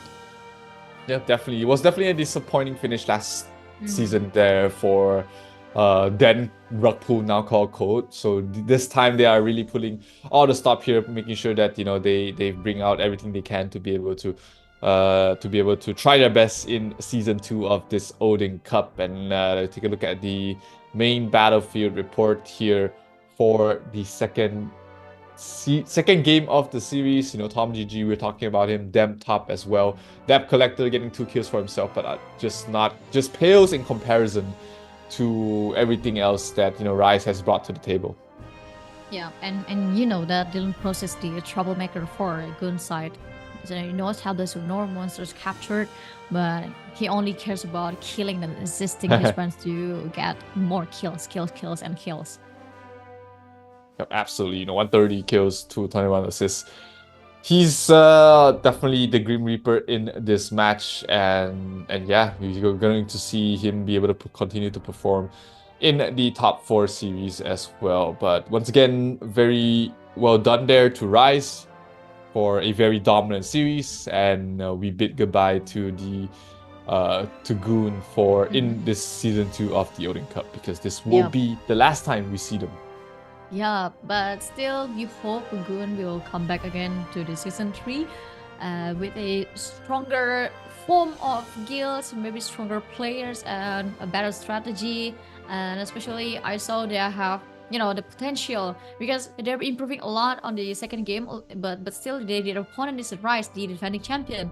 But I really want to see what will happen next year between the Goon side, whether it is the change of the strategy or maybe the meta. Yeah, definitely. It's you know, every Odin Cup has been pretty fresh so far. There's always something new. There's always something that's changed from the last one, so it's always going to be Very interesting to see what happens next. But hey, we've got something happening next, coming up here for you guys in the audience. And this is going to be the class distribution for game number 2 here. Oh, actually for both games, technically, because, you know, the rosters are locked. Goon has 42 Dorams, while Rise has 48. So very heavy in terms of the Dorams. Yeah, and very heavy to Warlock and Archbishop as well. They only put some Rune Knights and Guillotine Cross only 1, but mechanics, 14 mechanics. That's why Goon having a very hard time to regroup. Yeah, the utility that mechanics can bring to the table in PvP is really strong. You know, always threatening to break your armor, break your equipment. And if you don't equip the anti-break cards, then you lose your equipment. If you equip your anti-break cards, then you lose damage as well as survivability. So it's a tough choice when you're faced up against something like that. And, you know, Rise definitely looking like they were trying to abuse that with their lineup. 14 mechanics, like you said, is the one thing that really stands out from the side of Rise. And yeah, it's definitely looking like it's working out so far. Yeah, it's really working out. And also our 5 Rangers plus 1 Guillotine Cross will be perfect to take down these Warlocks from Goons. And Goons is lacking of Guillotine Cross and also Ranger, and I didn't really see that Guillotine Cross can take down those Warlocks, because saving their lives is the most important thing to do, because the mechanics and the Rune Knights and especially Dylan Pros is always hunting the assassin down, not to mention other players such as the Dorams to stop creating chaos for Rise. Although on the second game, Goon is already secured the tablets, but it is not enough, because the mass killing from Rise will become another problem for Goon. Yeah, absolutely. And yeah, that's the end of that series there between Rise and Goon. And yeah, moving on to the top 4, we have 3 guilds already confirmed here. Abigail is going to be Prontera 1, Prontera 8, and of course Rise.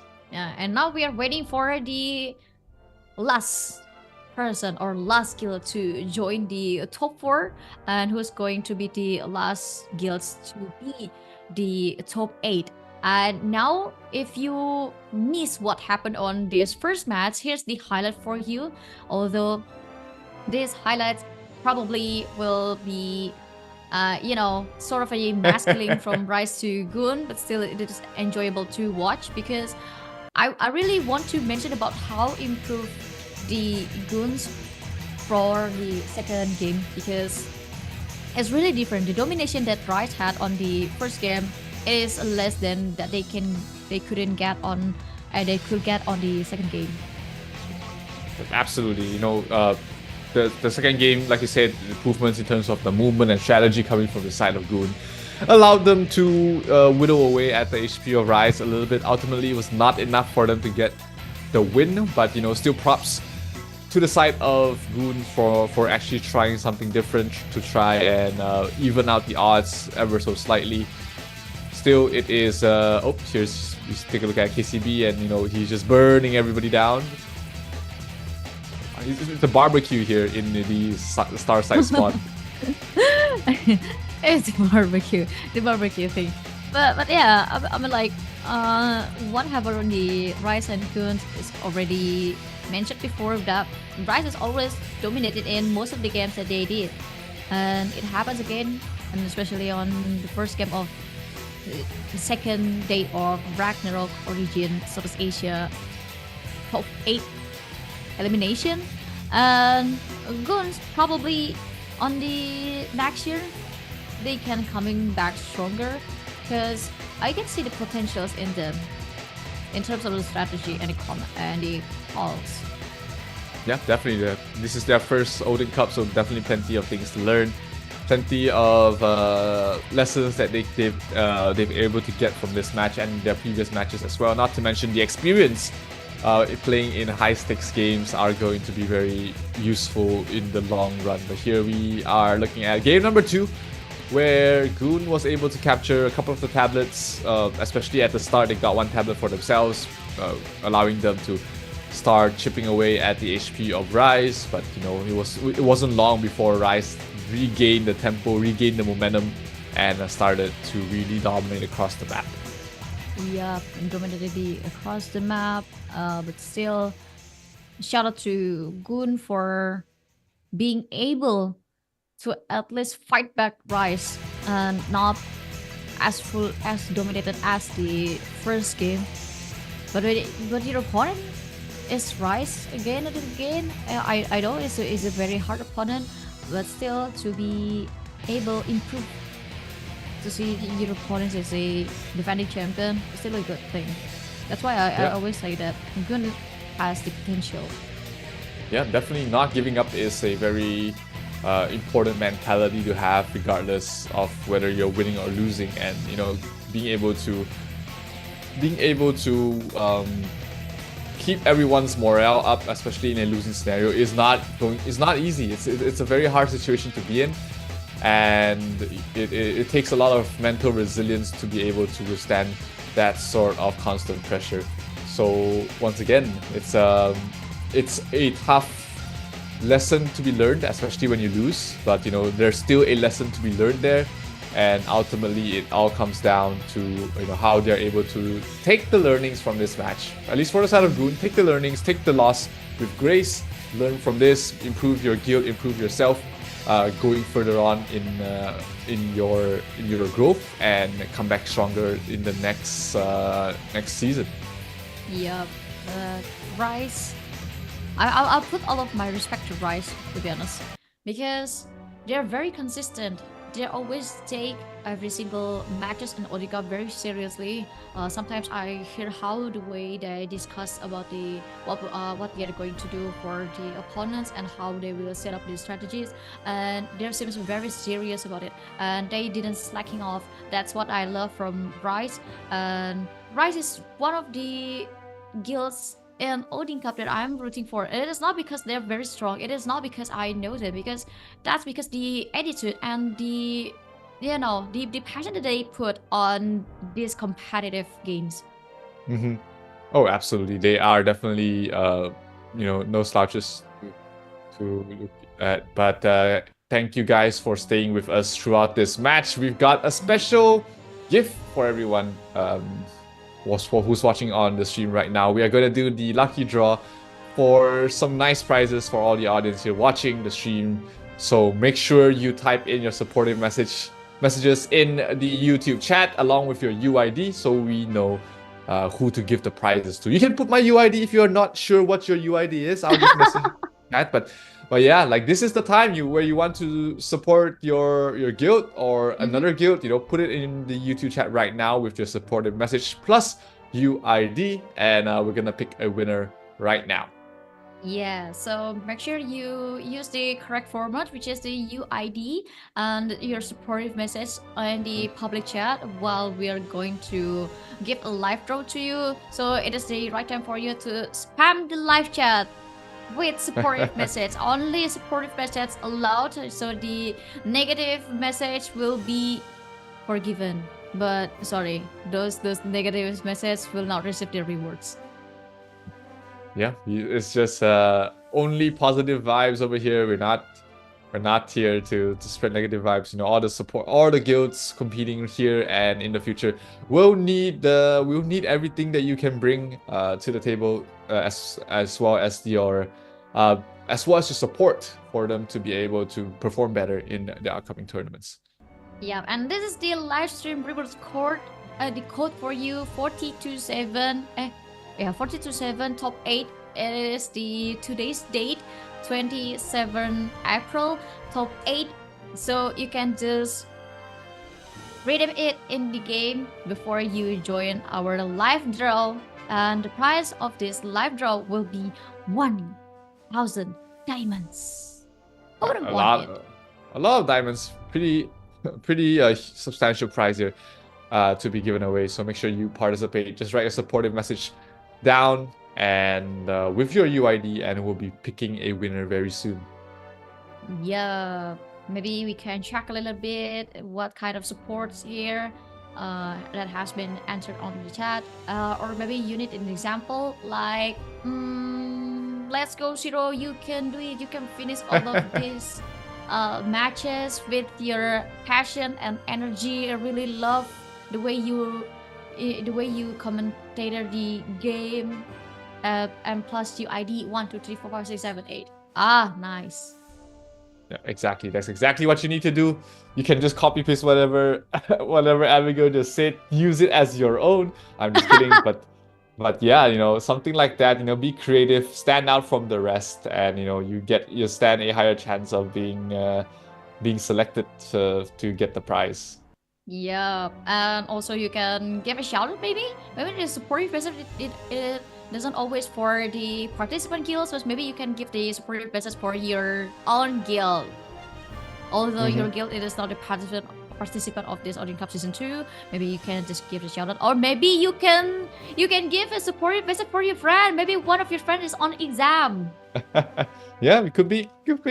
I mean, it's not just to just any competitors. It could be to your friends who are playing Ragnarok as well, who are trying to complete a hard dungeon, or anything at all. But of course, you just want to be creative and make sure you get the format correct, and you stand a chance to win the prizes for this round. Yup, and this is the right time for you to try your best to be creative and send the message to the one that you love or rooting for. Maybe it can be the top 8 participant, or maybe your friends, your family, or maybe a wish to your exes.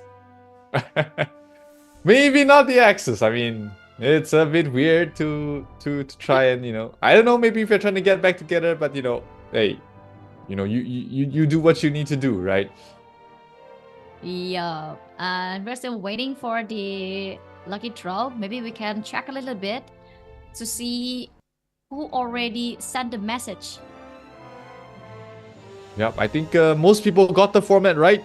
I see the messages and their UID, so definitely it looks like everyone has understood what they needed to do in this round. So we'll be picking a winner very soon. So make sure that you put your messages in, and who knows, you might be the one lucky enough to get the prize for this round.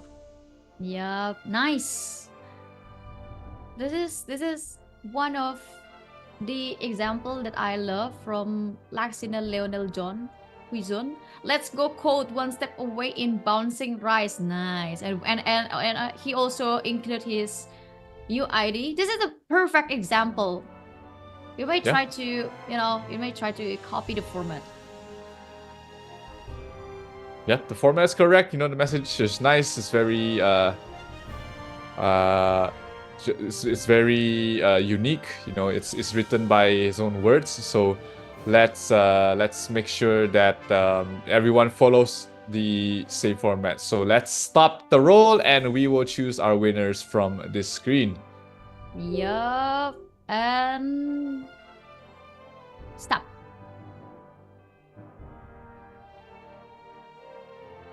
Nice.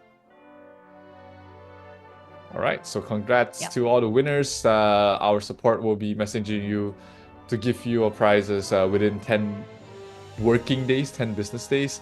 So yeah, you don't have to worry about that. Give it some time. The rewards will come to you as long as you've got the format as well as the entire procedure correct. So congratulations to all the winners who've been able to get some diamonds from this round.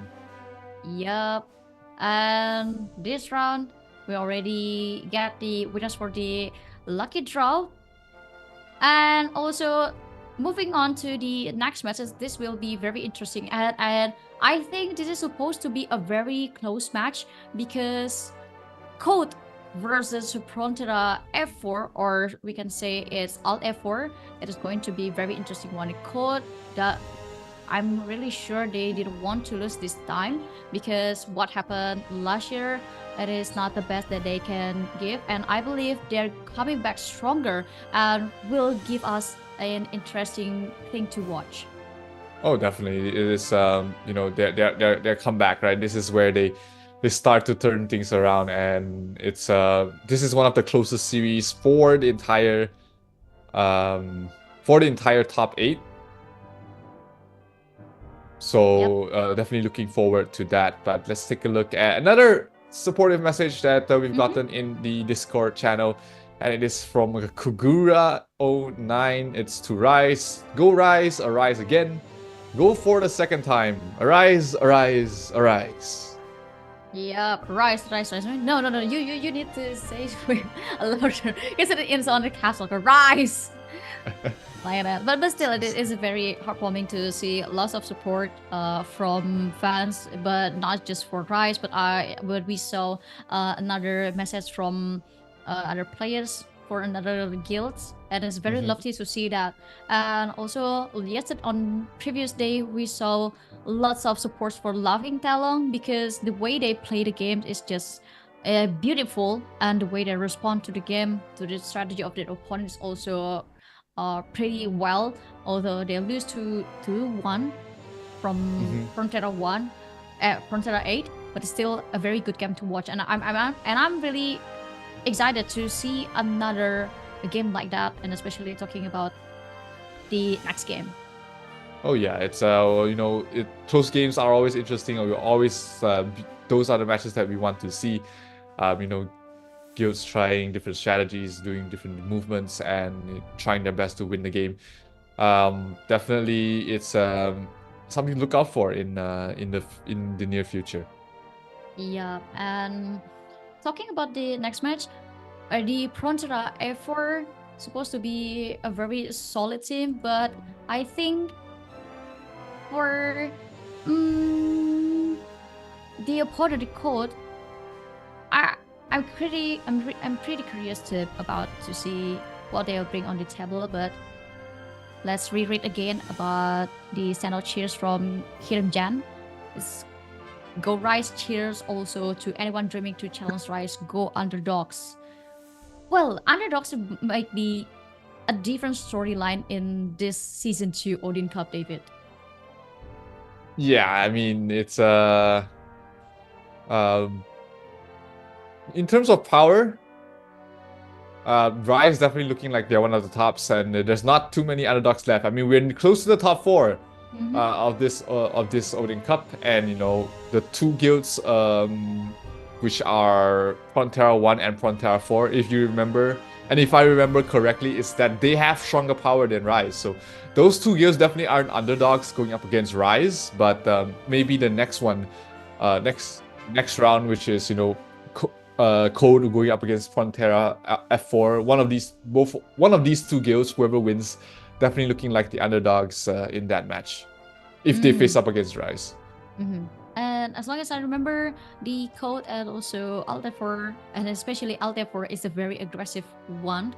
I like the way they rotate to every single tablet is very vast, and did not give any chance to their opponent to have a break, and I really love that from Alta4. But for Code, as long as I remember, Code are so a Rockpool is also in the same level of aggressiveness with the Alta4, but maybe the difference between their how well they execute the opponents will give a difference between these 2 guilds. Yeah, it is definitely a close match. If you look at the odds in game, it's a lot. It did give Code the heavy favorites in terms of the support percentages, but you know, Prontera F4, they have been you know, they have the experience. They were the top 4 in the previous Odin Cup. They were able to really put up a fight there during the offline finals. So you know, that pedigree and that experience definitely counts for something, and it's going to be very important to come up in the upcoming match against Code.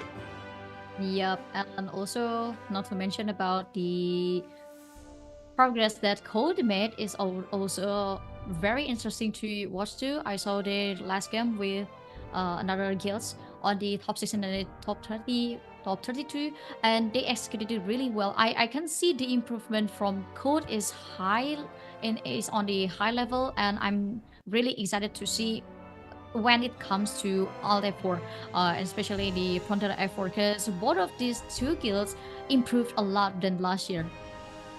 Oh, definitely. I mean, Code had a little bit of a guild drama during the round before the roster lock, so that was a little bit shaky. That's why a lot of people were doubting Code coming up to the round of 32 and round of 16, but it seems like they have sorted their issues out, and they are looking like their stronger selves, moving her in the top 8. So definitely a guild to look out for. That's why you see the percentages really favoring Code. But only the match itself will tell you the results, because this is going to be a best of 3 series between Code as well as Prontera F4. Both of them have met in the previous season. It was Prontera F4 that took it the last time, but this time will it be any more different here? As we do see, Code does have the slight DP advantage over, slight power advantage over Prontera F4. It's only 0.5 million difference. It's not a huge difference at all. Yep, there's no big difference between these two, so I think it will be a close game between them. The 2-1 will be very interesting to watch, to see they're going to beat their opponent and do the counter attack on the second game, and they will face a sudden death on the third game. But this is what I mentioned before on the previous day, that these two guilds still use the old tricks from last year, change their names to ILIL or IIILL. Yeah, they are really trying hard to win here for these guilds, and we have seen the top players of Code. That's Ma-chan as their top 1 Warlock. Guillotine is... I don't remember. There's Angel Kid in there somewhere. There's also... Boyfriend. At least that's the only thing that we can read. Makes it really confusing. Yeah, because the preparation for each players might be different. So the top 1 or maybe the top 4 can be different from what we saw yesterday on the top 32 and the top 16, or maybe on today will be different too. So it leaves us on a confusion to see those nicknames, except Boyfriend. Thank you, Boyfriend. Thank you, Boyfriend. Thank you, Boyfriend. And here we have the top players from Prontera F4, and yes, 2 Dorams at the top with 3 Warlocks as well as their top 5. So that's going to be the top 5 players here from Prontera F4. As far as I know, Adolf is the previous guild leader, and he's currently still the guild leader for Prontera F4. So they retain more or less the same strength. Unfortunately, I think that Pichiwa 10 isn't playing anymore unless he's renamed. So we won't be seeing your favorite charisma baby from Prontera F4 playing this season. Pichiwa. Maybe we can tell if we saw the photo after this, because after this top players we're going to see the guild leaders. We're going to see the guild leaders from Code first, and this is the name that I couldn't read except your babe. And so we have a Boyfriend and we have your babe, a nice nickname from Code. Yes, and here we have the guild, the team from Prontera F4, Pound France as the commander, and the rest. Yeah, no, I don't remember the rest. Maybe Charisma, maybe it's a Pichiwa then. I don't know. Who knows? It's a ranger. We haven't really seen a lot of rangers. We saw and Mumia Royal Wolf. Guard. Oh yeah, Royal Guard as well. We saw Mumia Wolf, of course, playing on the ranger, but Rangers and Royal Guards aren't really popular meta classes at the moment, so it's nice to see them having some representation in this match. Yup, and this is the guild leaders from each both sides, and also the top players. And it is a very close power. I mean, like the almost 1 100 against the almost 99, and it doesn't give any big difference. So I believe this is going to be down to the strategies and the rotation and the momentum, and especially the early game momentum. Because whenever you discuss about a close power gap between two guilds, it always down to the strategy. All things that left is the strategy. Yep, exactly. Especially with like this close, right? We haven't seen a matchup where the power was 0.5 million. It's basically nothing. The difference is absolutely nothing here. So it's going to be a contest of your strategy, your movement, your composition in the main battlefield to find out who will be the winner.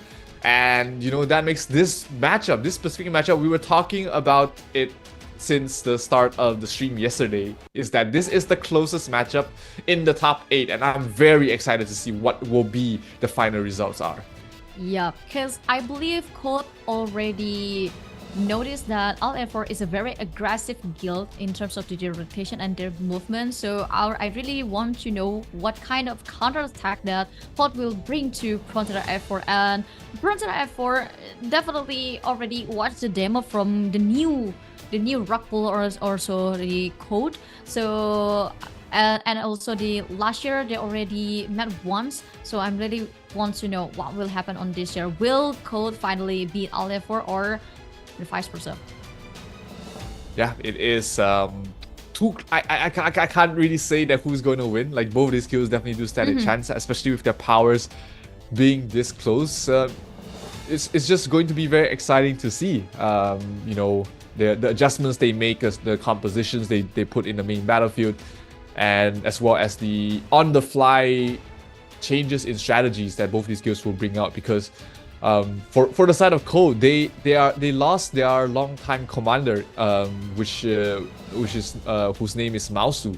So he's no longer commanding for the side of Code. It's all down to Elongni Batman to decide the main battlefield strategy. So that might be the difference maker for both sides. You know, just a change in strategy, and you know, we might see something completely different than what we expect. Yeah, because a different commander will give you a different way to play the game as well, and maybe a different mindset and different flow. So it is very interesting to see the new head of the command of the Prontera F4 and the Code. I really want to know what kind of strategy that they will bring on this best of 3 series, because you can't use the same strategy when you play best of 1, best of 3, and best of 5 series. You need to spare a little bit difference between these T kind of series, and especially most of the time best of 3 series in the first game is always a testing water. So I believe both of them will maybe playing a little bit aggressive or maybe passive, just to make sure which type of strategy that the opponent will bring. Yep, absolutely. Like, first match, you know, you want to test the waters, you want to see how you stand against your opponent, try to get as much information as you can, and formulate a winning strategy for not just that specific game, but for the entire series as well. So this is going to be the must-watch match in the round of 8. This is if you only have time to watch one series, this is the one you want to watch, because definitely it's going to be the closest. No shenanigans here, no domination. It's going to be both of these guilds giving it their all 100% to try and defeat their opponents. Yeah, because I mean, we saw lots of guilds and also lots of matches. The difference powers is like 5 million, 6 million, 8 million, and 8 million is one of the biggest I've seen so far. But to be able to see 1 million gap, which is it is like maybe 2 until 3 people difference. Yeah. And it doesn't really matter because it's 150 against 150, so it's always down to the, you know, the strategy and the comments, who can comment better. Although maybe Alt F4 as the team who has a weaker power than Code, maybe they have a better command or a better people management inside their management team, or maybe Code, who are more powerful than Prontera F4, also has a very good commander inside the management. So I think this is just a 50-50. So because we still couldn't know what will happen next and what will these two guilds bring on the table. Yep, absolutely, it's gonna be a slugfest, right? To say the least, between both of these guilds. Trying to find out who has the upper hand in terms of strategy, who has the upper hand in terms of raw strength, and trying to counteract your opponent with whatever they're trying to do. You're trying to come up with the solution for that. So it's gonna be very interesting to see what the outcome will be in this game. And every game in this series is gonna be exciting, and I can't wait for it to start.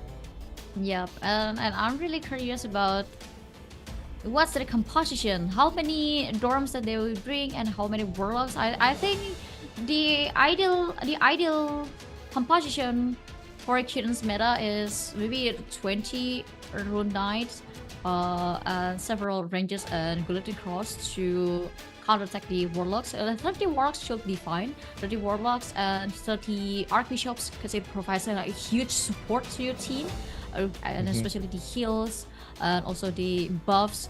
Doram will be a very good one too. If you can bring maybe 30 or 35 is a perfect number for me. Yep, I think so. Yeah, you don't want too much of a single class, because that limits your flexibility in your main battlefield and your secondary battlefield composition as well. So you want to make sure it's a well-balanced mix between all the classes.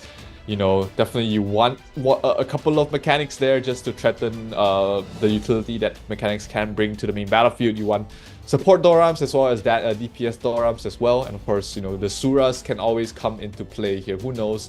It might just come down to a single Guillotine Fist, or even just the burst damage that the Suras can really bring to the table. Yep, and also we can see another standout cheers. I believe this is kind of out of topic because it's from Brando, and it is a lyric of Indonesian song. Evos di sana, evos di sini, go rise with them. I mean, like, how? Why would genre. you mention Evos if you want to cheer up Rise? What? Yeah, different genre here. He copy-pasted the wrong message and forgot to change the team name. Who knows? But hey, at least we know that in the end he's supporting Rise, and that's gonna be important for him. So yeah, if you guys want your messages to be featured here on the Odin Cup stream, make sure you be a part of the official Ragnarok Online Origin Global Discord. Post it in the Odin Cup Cheer Up channel, and if your message stands out from the rest, we'll be showcasing it on stream for you guys. Yeah, and it's very creative to put a little bit lyric inside the message. Oh yeah, and give us support at the end of the sentence. It is so funny yet ridiculous at the same time.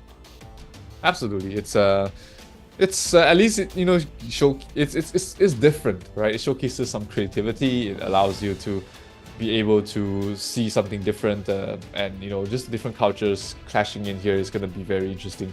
And we're about to start the next match here, Abigail. 2 more minutes before the players are going to start loading into the main battlefield, and that is going to be the first match between Code as well as Prontera F4.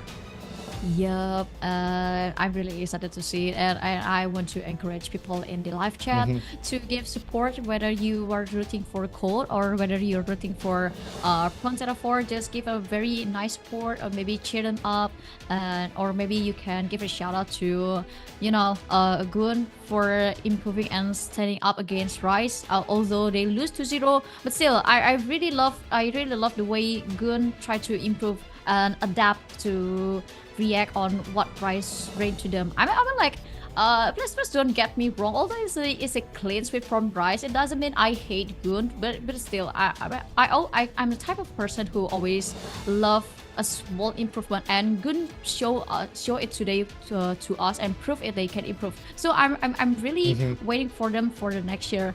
So, and talking about this, killer matches, which is Prontera F4 and Code. It would be very interesting to watch too, because to talk and to discuss about a 50% win for each guild is very exciting yet confusing at the same time, because you will you will know what will happen before you see it.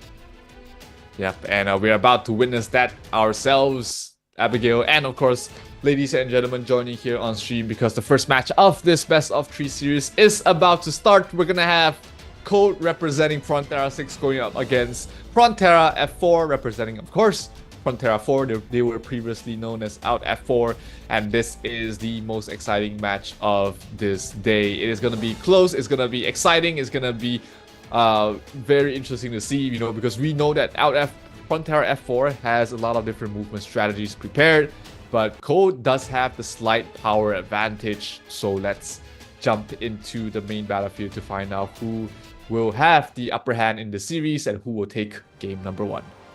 Yeah, and game number 1 is going to start with several minutes preparation for Code and Prontera F4. And we're still waiting for them to start the game. And I think both of them didn't really try to scout every single spot in the map. Yeah, that's the first 3 minutes. We said it time and time again: gather information, get everywhere across the map, know where your opponent is, and formulate a plan around it. And no players inside the tablets. We barely see anyone inside the tablet. I mean, like this preparation time is also give us a clue what will happen on the early game, because early game between this strategy match will play an important role. Yep, absolutely. The movements are gonna be important, because how close these two guilds are, and yeah, it's going to be the first few scouts are gonna be very important. But both these guilds, they haven't really put a lot of members in the main battlefield yet. So maybe some final checks, maybe some final changes in their equipment, in their sigils, enchants, whatever it may be, to make a difference in this match. Yep.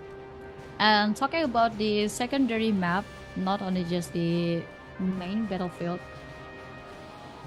For these two guilds, I believe every single buff on the secondary map will play an important role. Every guild that secure the first tip buff will gain a big advantage to do the snowball to their opponent. Absolutely. The starting is going to be important, because that decides the tempo of the entire match. Ooh, we see a Royal Guard in the main battlefield. I'm excited. We haven't seen a Royal Guard at all, and this is gonna be the first one we see of having a Royal Guard, and that's gonna be so important in disrupting your opponent's movement. And Prontera F4, they showcase a lot of support Dorams to slow their opponents, and this Royal Guard you see right now from the side of Prontera 1 definitely is going to be doing the same thing as well. Tanky, hard to kill, and provides so much crowd control. Yep, so much crowd control. Not to mention another job that can create a chaos too. And it's down to the last 1 minute preparation for each guild to prepare what will they do on the first game, especially. Every single guild, especially we talk about Code and Prontera 4, everyone who scored the first win will have a very big advantage, because the other one will empty the pocket and expose every single strategy. But I'm not really sure. Maybe both of them will expose their strategy in this first game. But let's see what will happen next. Yep, let's see what will happen next indeed. 30 seconds before we start.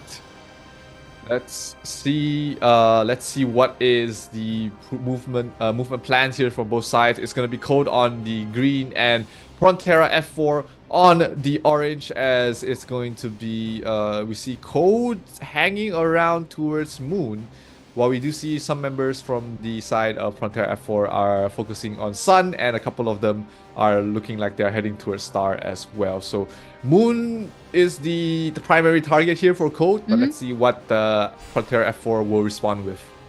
Yep, and the game's already started. The first game between Code versus Prontera F4, and all of the players already start to take over the tablet. The 2 tablets for Prontera F4 and 1 tablet for Code, and it is going to be very interesting thing to see from Code side because they're lacking of tablets, and the buffs from Prontera F4 is almost reached their first tier.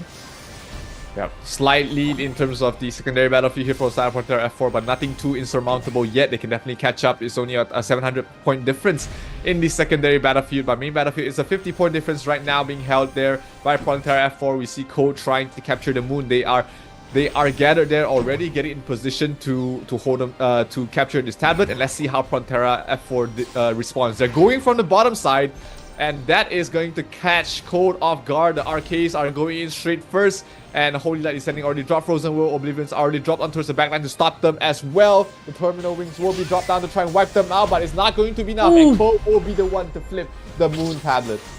Yeah, it's very good stronghold from Code, although every single players from Prontera F4 didn't waste any time to move their players from the Star Tablet to Goon Tablet, and now the early game momentum is already on the Code's hands, and now they're trying to give a very solid stronghold, and every single players from Code is already moved to outside the tablets to blocking every single Prontera F4 to take every single tablet, but the Prontera F4 changed their rotation and they moved to another tablet as they want to get another chance to flip the game to them. And this Sun tablet, the Sun tablet is already moved, and players from Code seems to move again from the Moon tablet to Sun tablet and take it over.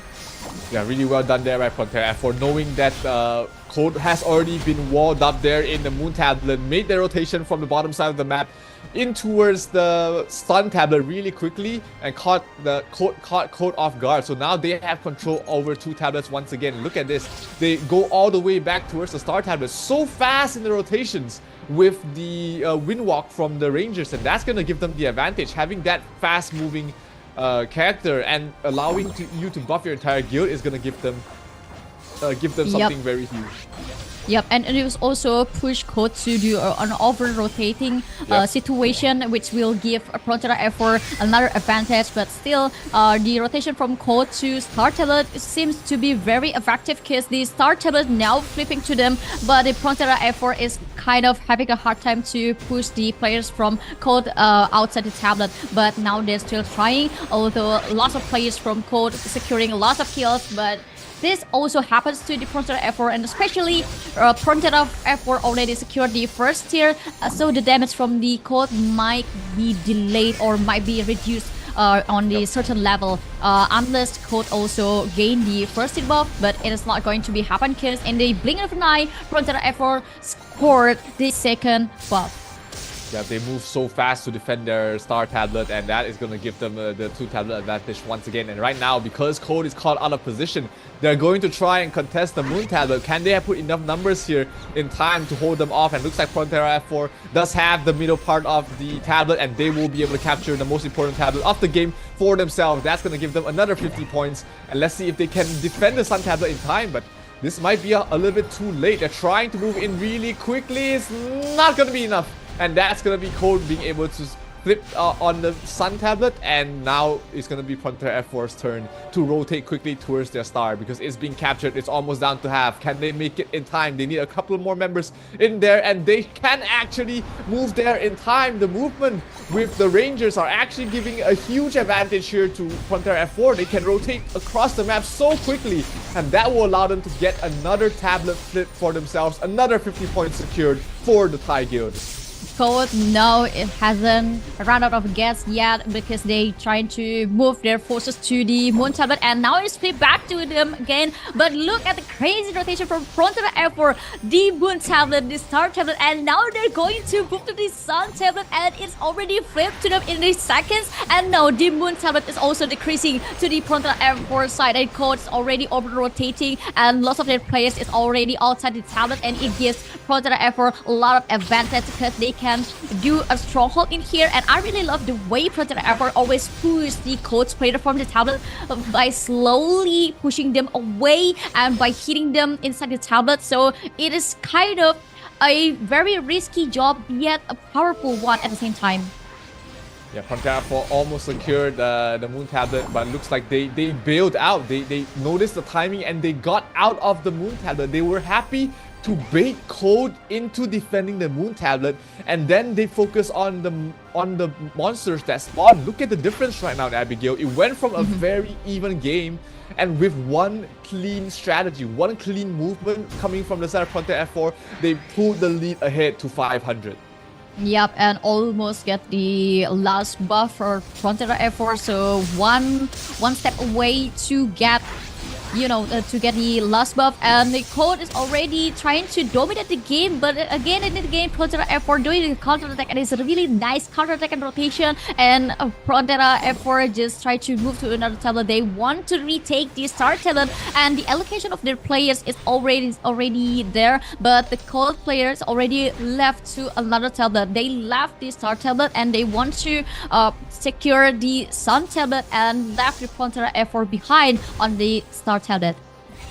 Yeah, really fast rotations here, giving Prontera F4 the lead. 500-point lead so far for the for the Thai side, and they are going to be able to defend the Sun Tablet as well. Not too much of a contest. Code is still hanging around the Moon Tablet. They want to recapture that for themselves. Let's see if Prontera F4, what will they decide to do? Will they try and contest this Moon Tablet? Will they try and defend it, or will they try and fight on the Star Tablet? Code is moving back in towards Moon. Can Prontera F4 move there in time? This is where the Terminal Wings as well as the Oblivious are going to be very important. Looks like Prontera F4 might have enough firepower to force them out. Not enough. They're slowly flipping towards the way of Code. They're getting wiped out towards the back lines. They need to resurrect the members as quickly as possible. Is it going to be enough? No, it is not. It's going to be Code locking down the Moon Tablet, but the Star Tablet is going towards the way of Prontera F4. So even when Prontera F4 were losing out on the Moon Tablet, they managed to get another tablet for themselves, continuing on the lead, continuing to keep up the momentum and pressure on towards Code. And right now, the Sun Tablet, can they defend in time? Can they move back in time? No, they cannot. Code has a lot of members there already, and right now Code has the advantage once again. And I really love the way Code already find a way, or they find a formula how to push Prontera F4 back to the tablet, because they always use the U-shaped strategy every time they want to enter the tablet, and always they spread the members to each different part, which is a 3 spots if I'm not mistaken, as long as I remember. And also they always slams the comment on the right spot. They know exactly that Prontera F4 always clump up in one area, and that's making Code easily break them down with one single area of evac. Yep, absolutely. Code here being able to hold on to this Moon Tablet so far, cutting down the lead to 400. So they are slowly catching up here from the side of Code. It's just going to come down to the Owl Baron here, because both these skills are so close. Whoever gets the Baron is going to take the lead of the game quite convincingly. And it's too hard to tell what 2 minutes before the Owl Baron spawns. So both these guilds have a couple of more rotations to go. Right now, Code is still hanging around the Moon Tablet so far. Prontera F4 doesn't look like they have gathered anywhere yet, but looks like the rotations will be made towards Sun. We see a lot of members moving from the south side, moving towards Sun. And that should be the next point of contest coming from the side of Prontera F4. Will Code move in time? So far, it has just been Prontera F4 being able to defend it very properly, but right now Code is going to try and flip the other side. They're attacking the Star Tablet, but that leaves the Moon Tablet wide open to be taken here. 20 kills for Pound France is going to be enough. Moon Tablet looks like Prontera F4 was just faking out there in Sun, and Moon was their main target. They're moving their members towards Moon. Can Code react in time? No, they cannot. Suddenly the tempo is back towards the hands of Prontera F4. Yeah, and Prontera F4 did a very good job here, although Code trying their best to keep up with the pace of the Prontera F4. Bring on the table, it always open a hole to them, and it is always abused by the Prontera F4. Maybe Code at one time already secured the 2 tablets at the same time and pushed the Prontera F4 on the defending state, but the Prontera F4, they just very quick to escalate and push Code to over-rotating, and it always happened. And the Moon Tablet is now widely open to Code to retake, but suddenly players from Prontera F4 back to Moon Tablet again, and they want to give full force, the brute force to the Star Tablet, and now the Star Tablet is already flipped to the Prontera F4. Now it's their time to secure the Star Tablet while defending the Moon Tablet, and it is a very hard job for Prontera F4, and I still amazed how they did it on the same time. Yeah, but now the priority is the Owlbear. And Owlbear is spawning and it's gonna go down really quickly. It's gonna go towards the way of Code. Code got the Owlbear, so that's gonna give them a slight advantage. Not enough to catch up in terms of points because they lost all 3 tablets, but it allowed them to stave the bleeding. If it was Prontera F4 that got the Owlbear, the game was pretty much over at this point. But because they were able to get the last hit on the Baron, that gives them a lifeline in this match. And right now they're putting their members in towards the Moon tablet. They will recapture it, and that gives them at least 1 tablet to play with. Yeah, it's a very nice stronghold from Prontera F4, but also a nice Day2 from Code to leave every single tablet where for -500, and it gives them very long run because the gap between them is already just 100 points away, and the Code trying to secure the 2 tablets at the same time, giving them some bleeding to Prontera F4, and already happened. Almost 3 tablets, but Prontera F4 already put all of their forces on the start table, leaving every single tablet for Code. But after securing this start tablet, they started to move to the Moon tablet, and it is going to be a very tough job for Code to defend 2 tablets at the same time while they have to facing the brute force from Prontera F4. Yeah, but Prontera F4 wasn't in a great position to defend this Moon tablet, so it's going to be a battle of numbers here. Can they put enough numbers? Can they put enough bodies on the Moon tablet? It looks like Code is overpowering them in this Moon tablet, and is going to be able to defend this very well, and that gives them a little bit of a leeway. They are closing in the points, Abigail. 60 points separating both these guilds, and Prontera F4 just got wiped out there in towards the Moon tablet, and they're trying to go they're trying to rotate somewhere else at the moment. It is going to be on both sides. Sun tablet is going to be the target here for the side of Prontera F4, but they will trade that off with the Star tablet. So one last tablet swap will be if Code manages to defend the Moon tablet, they will have the advantage in terms of points. But right now it is still them behind by 50 or so points. So this brute force, no guild was in a fantastic position. Can they put up enough numbers to overcome this deficit here in this Moon tablet? It looks like Code are slowly inching forward. The points are very close. They're catching up, and Code is going to flip the score and take the lead once again in this game. Oh my god, finally, in the first time of this first game, Code finally had a lead, and they want to push this Sun tablet to become theirs, but in no time Prontera F4 also find an advantage to retake this Star tablet, and now the Moon tablet, which is very important for Code to audit this game, is already moving, and they really wanted to win this game, so they move every single players to the Moon tablet, and now Moon tablet is contested. Yeah, but this time Prontera F4 had a better positioning in towards the Moon tablet. They were ready for this push. They get the Moon tablet. That gives them the lead once again. And Prontera F4 back in the driver's seat. Right now, they can dictate the tempo of the game. It is just so close to call right now. 20-point difference between both of these guilds. And it is so hard to say who is going to be able to take this game. It's just so close. One mistake, one positioning error, one little misplaced spell, and that will mean the end for your team, for your entire guild right now. Because Prontera F4, you see them where they're holding on to right now. They're holding on between Star and Moon tablet. They want to be able to be in a position to defend both.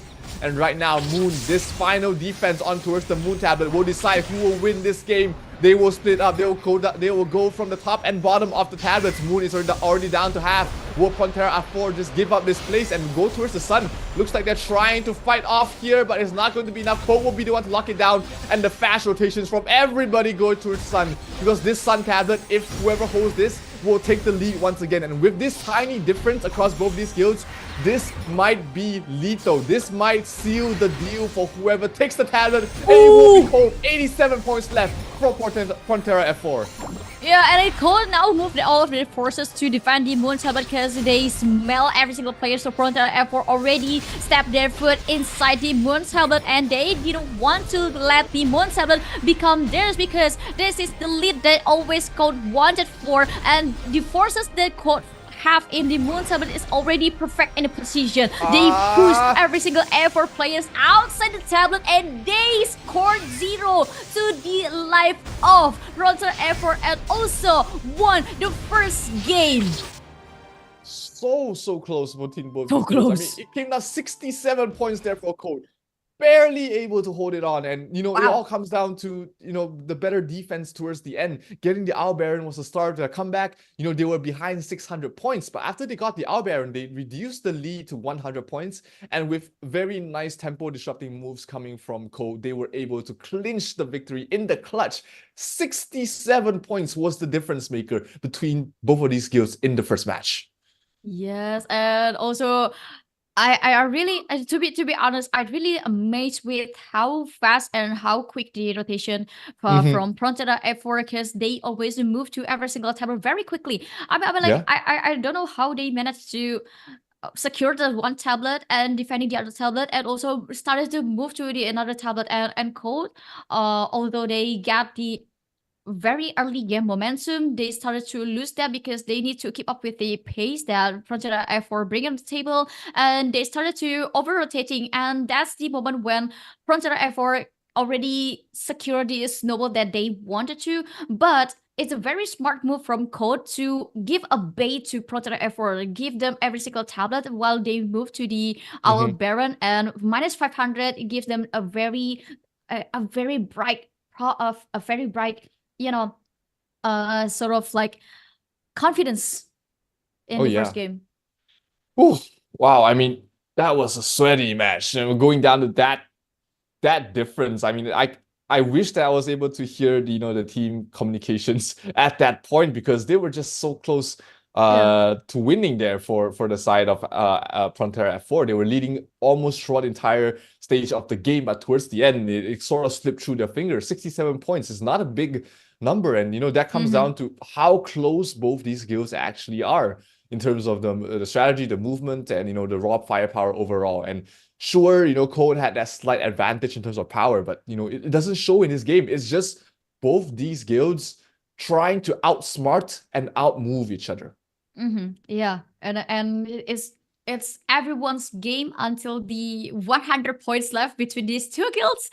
Oh my god, that's so intense and so neck to neck, and probably that was the one of the best match I've ever saw in this Odin Cup season 2, because I've never seen this very close match, even in season 1. Oh yeah, definitely not. I mean, this has been the closest match, and it's really exciting. We were talking about this match before it even started, like how close these two guilds are, and the first game definitely did not disappoint us. And if this is the entire series, Abigail, I'm really excited to see next two games, because yesterday we had some rather boring 2-1s, but if this series goes 2-1, I'm very happy about it, because both of these guilds are just so evenly matched. Me too. This is not going to be boring because both of them always try to find a way to secure and leading inside the game. Where Prontera F4's strong thing is their rotation, the aggressiveness, and their strong comments as well. Because if you want to move that quick and that fast, you need to have a very strong comment and also a very good leader. And so I want to give kudos and shout out to the commanders who give a comment to every single person inside the map to move around with him and always moving directly with his comment. And talking about the statistic, it will be very neck to neck between them, because the buff is pretty much the same in terms of moral. They secure the last year of the buffs, so it gives them it makes them easier to move here and there. But for Prontera F4 got a very fast leading because they scored the second tier buff, which makes them even crazier in terms of movement speed.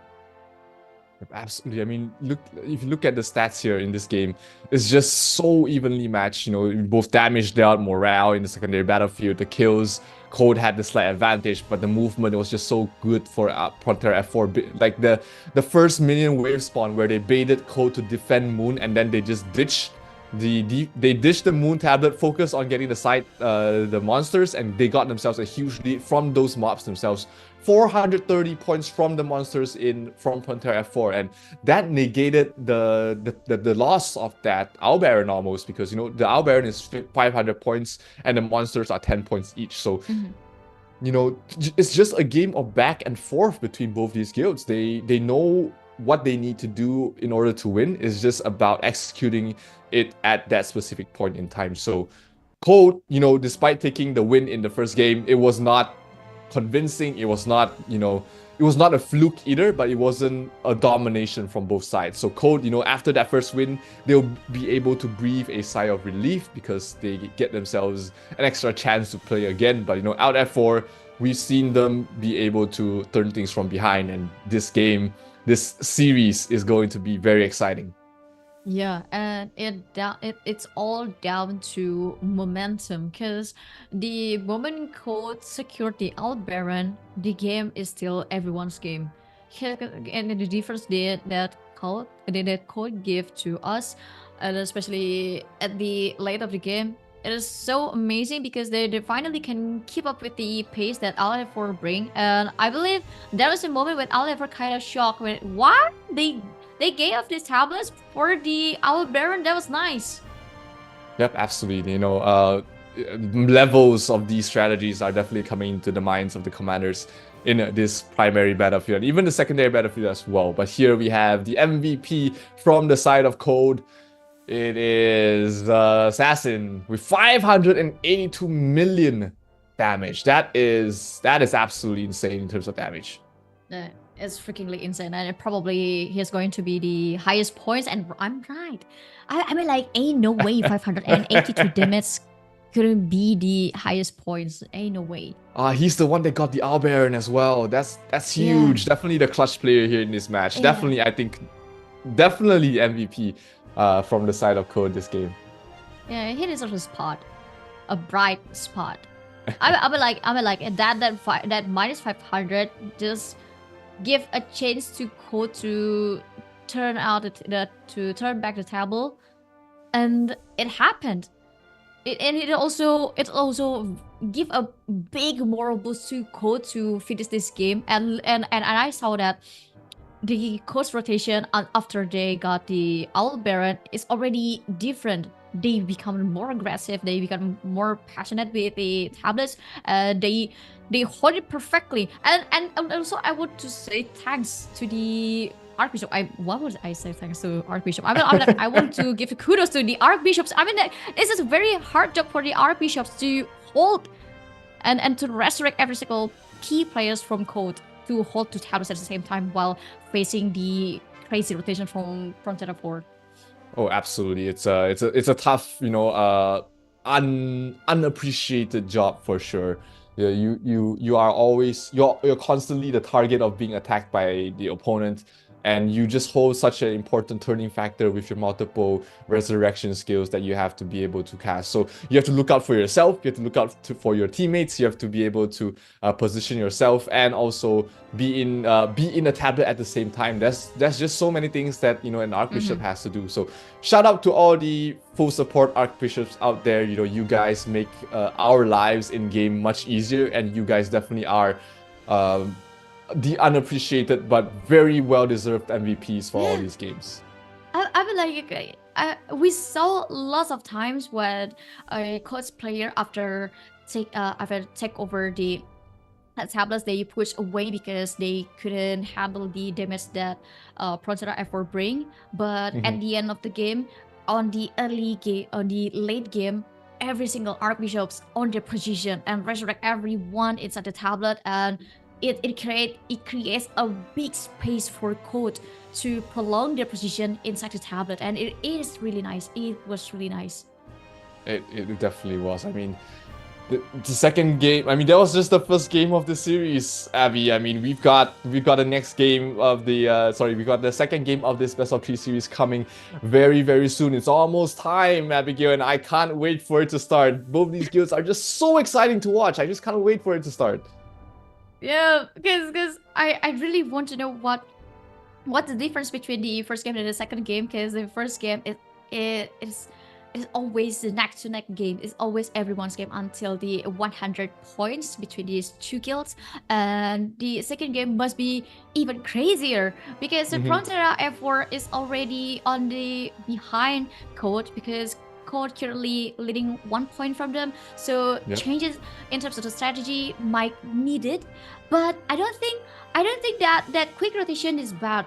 I don't think that's the bad strategy. Even that was a very nice. Maybe if they have a little bit detail or maybe kind of aware about the owlbear situation, they might be different.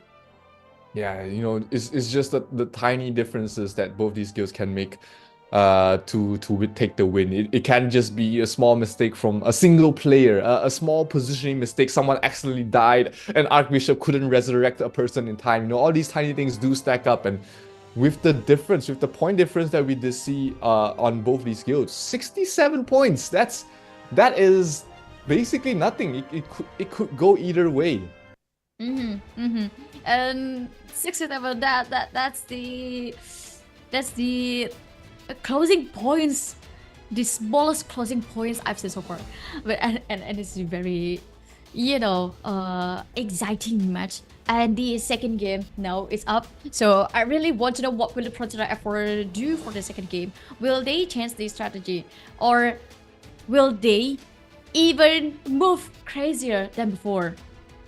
Yeah, very exciting. I mean, look at the movements coming from Prontera F4. It was just so fast across the map. So Something fast. that Cold couldn't react to in time. And, they're moving left, right across the map. It takes so much coordination from your entire guild. And Prontera F4 definitely did that to close to perfection there. And they are going to need every ounce of that in order to try and win once again. Because, Abby, we are going to game number 2 of this best of 3 series. And if game number 1 has shown us anything, is that this is going to be an exciting game for sure. Yep. From the first game of the second match, we now clearly understand how important the Moon Tablet is. Once you get the Moon Tablet and you can protect it until the end of the game, it will make your opponent sort of run out of gas to move back and forth to the Star and Sun Tablet. So the early game momentum is always down to the Moon Tablet. If you can get the Moon Tablet, you can rotate easily to whether it's Star Tablet or the Sun Tablet. But if you hold only one tablet and it's on the side tablet, which is the Sun or Star Tablet, you'll have to take more time if you want to push your enemies over rotating. And this kind of concept is, for me, it's kind of risky, and so far it's only Prontera F4 who can execute it really well without risking a lot of things. Yeah, absolutely. It's second to none almost in terms of the kind of movements that they've been able to bring. So let's see if they're able to replicate it in this game. We've seen a lot of close calls for both these guilds in terms of numbers, in terms of strategy and movement. So yeah, let's see if game number 2 will be any different here from the side of Prontera F4. Will they put a little bit more focus on the owlbear this time, or will they really just take the tablet advantage to take the tablet advantage?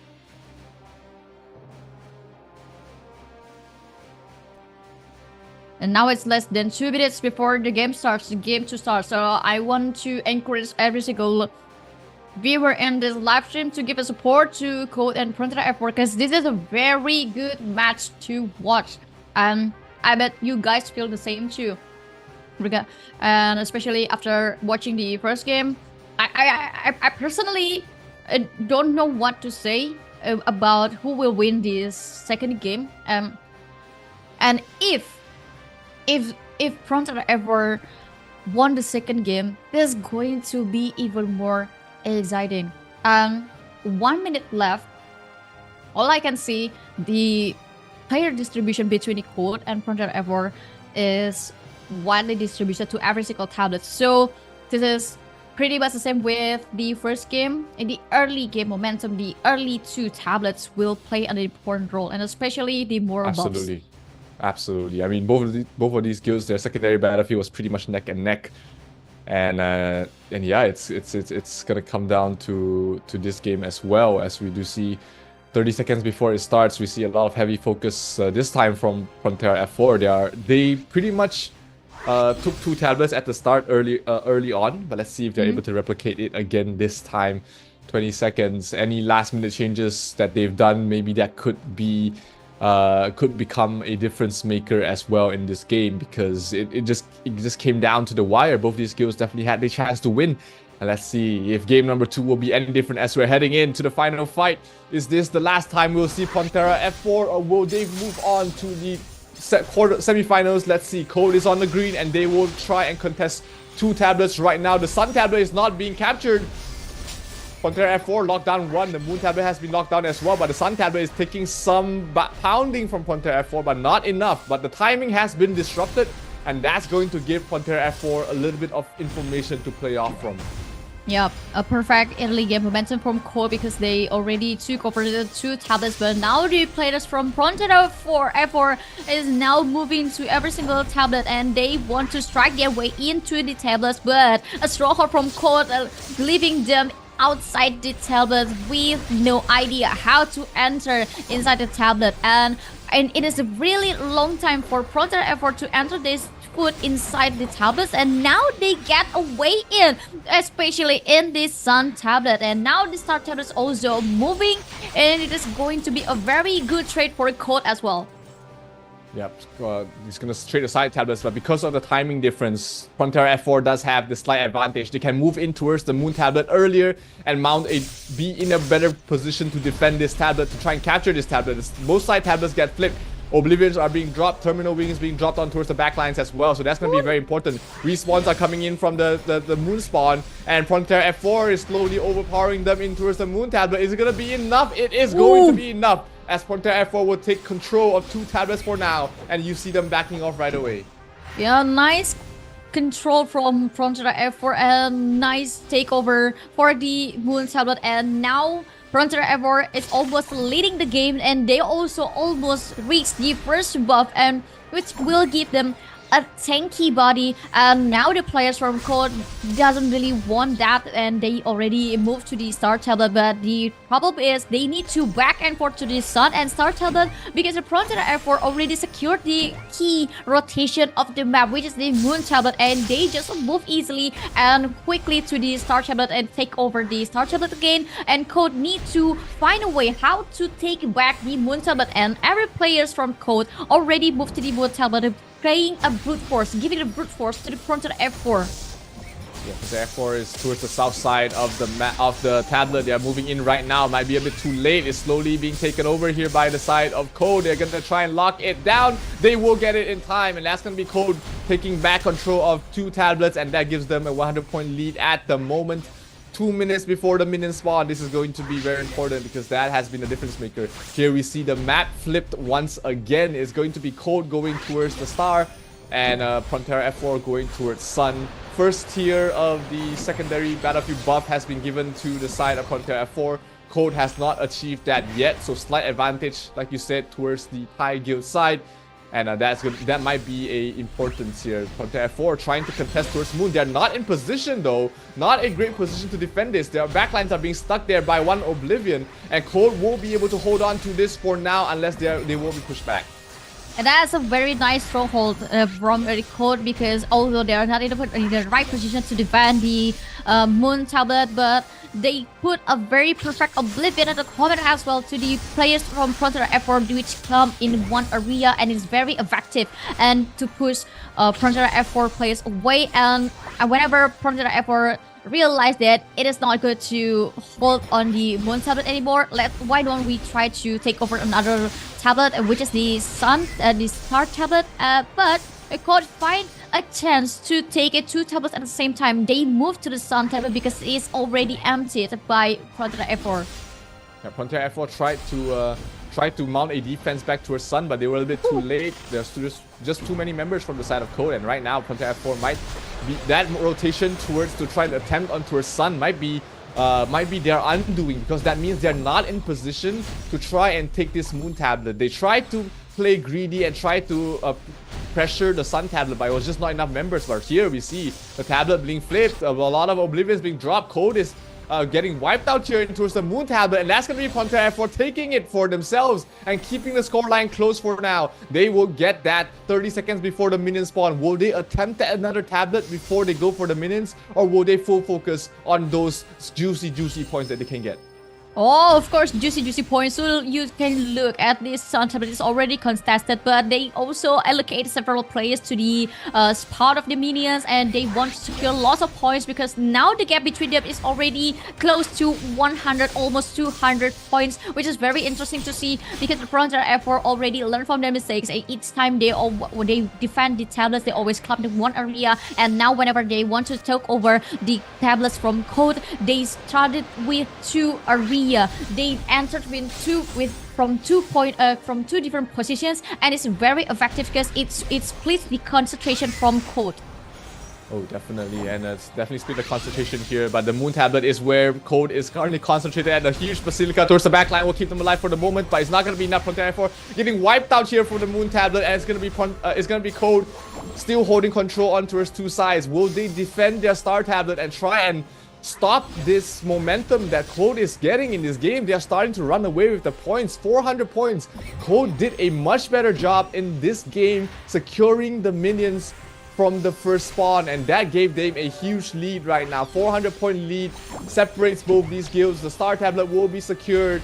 It will be a complete flip, and the Moon Tablet will be controlled once again by Prontera F4 as they try and hold it off, try and force them back. They are in position to fight this, but let's see if they are going to be overpowered here. Prontera F4 drops a huge photon burst in the middle. That protects so many members from their side, and that's going to keep them alive for the longest of time. This is going to be Prontera F4 getting another tablet for themselves and keeping it close. They have been able to capture tablets, but they haven't been really effective in defending the tablets so far.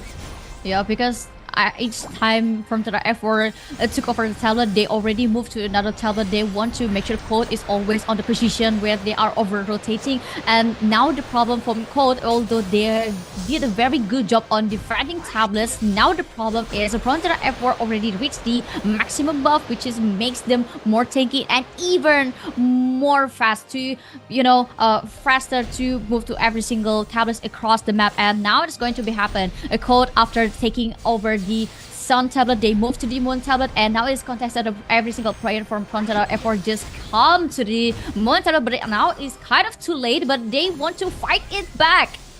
Yeah, a huge Oblivion definitely stopped them in their tracks earlier on, and they are trying to flip them back to themselves. Not enough members. Oh, the members are enough. They are slowly getting control here. It is just so close in this tablet. Code is getting wiped out towards the back line. Prontera F4 keeps everybody alive. The photon burst absolutely huge, but Code respawns really quickly, goes back towards Moon, and they will regain control here. Not enough members from Prontera F4, and it will be Code taking control once again.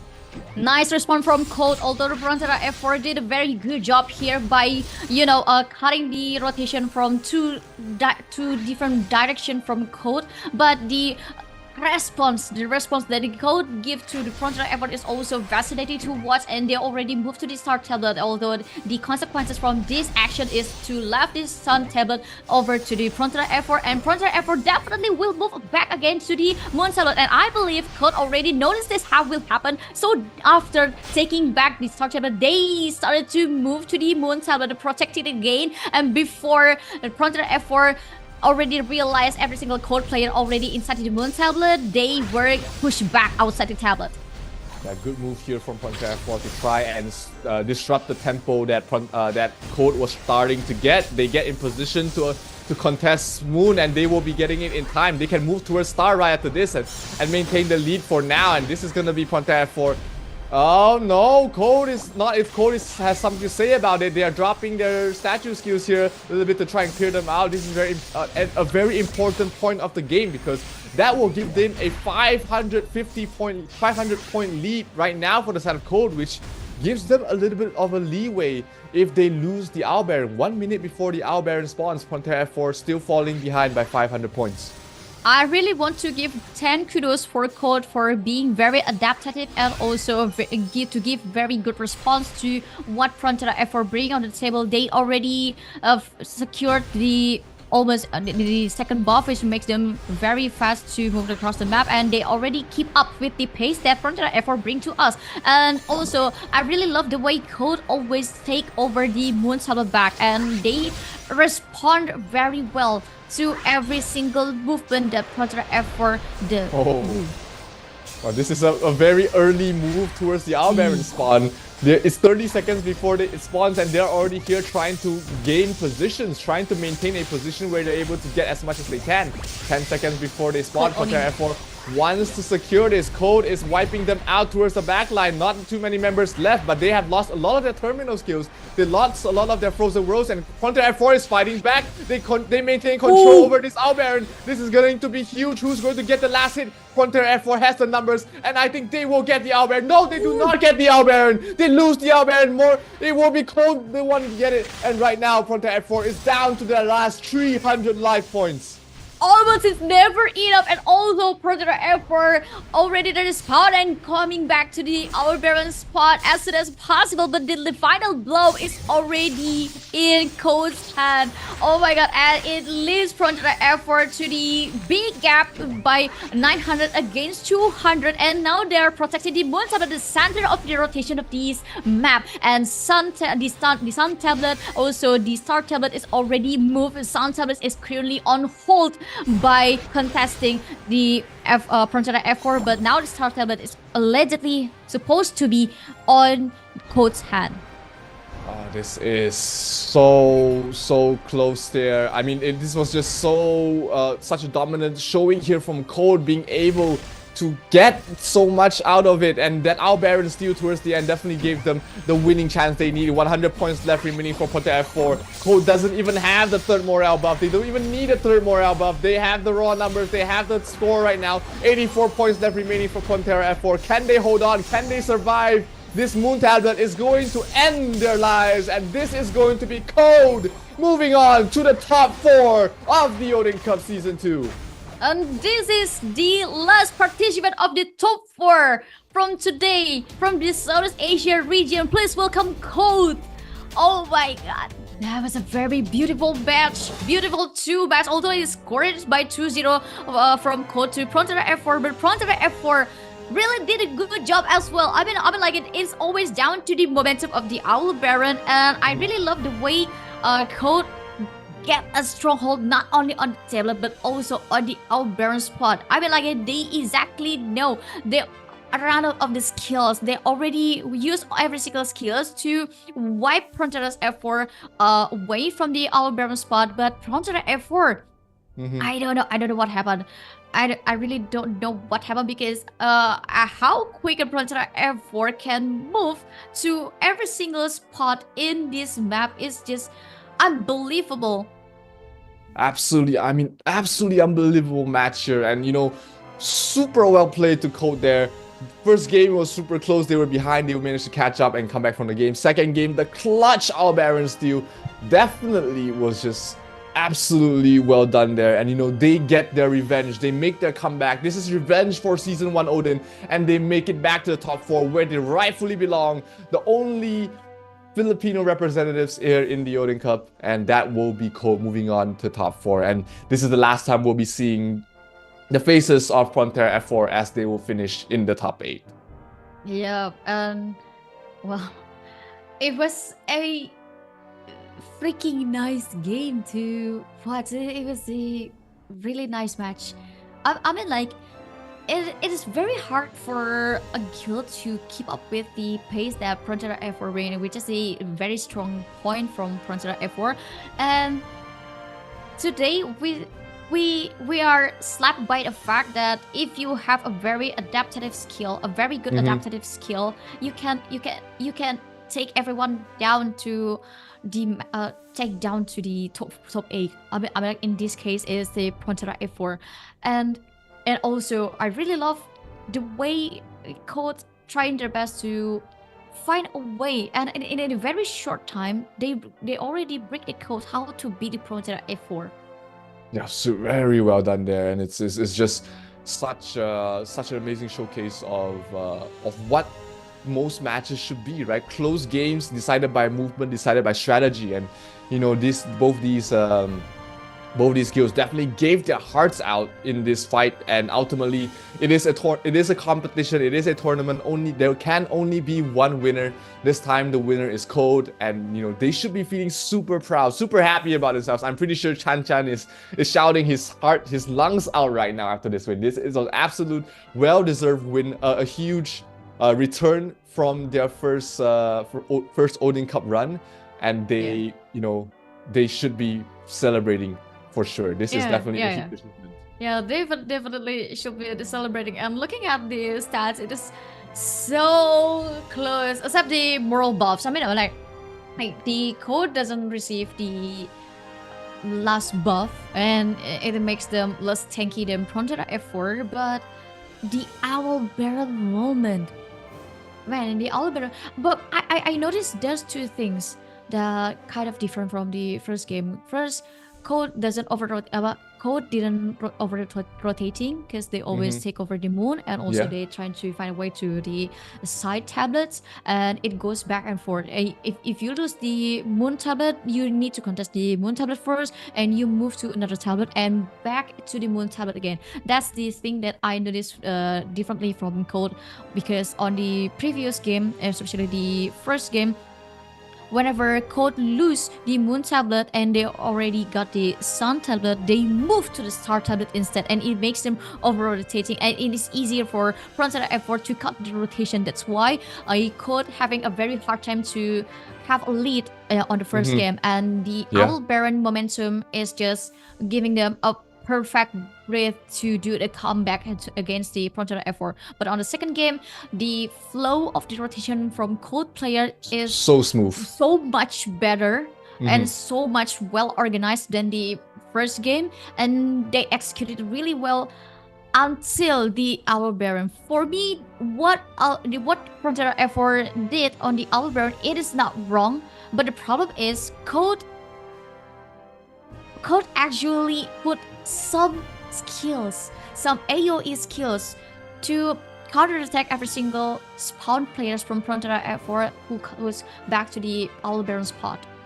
Yeah, that was just so beautiful. I mean, the scoreline 2-0 definitely doesn't tell the full story of this entire series. It could have gone to a full series and nobody would have been surprised by it. But the MVP of game number 2 is once again the Assassin Cross from the side of Code.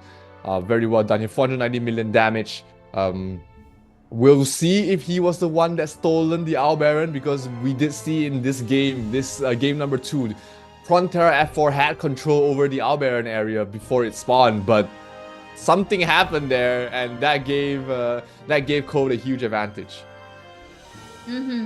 And thanks to this Assassin too. And I believe the final blow for that Owl Baron is also scored by this player.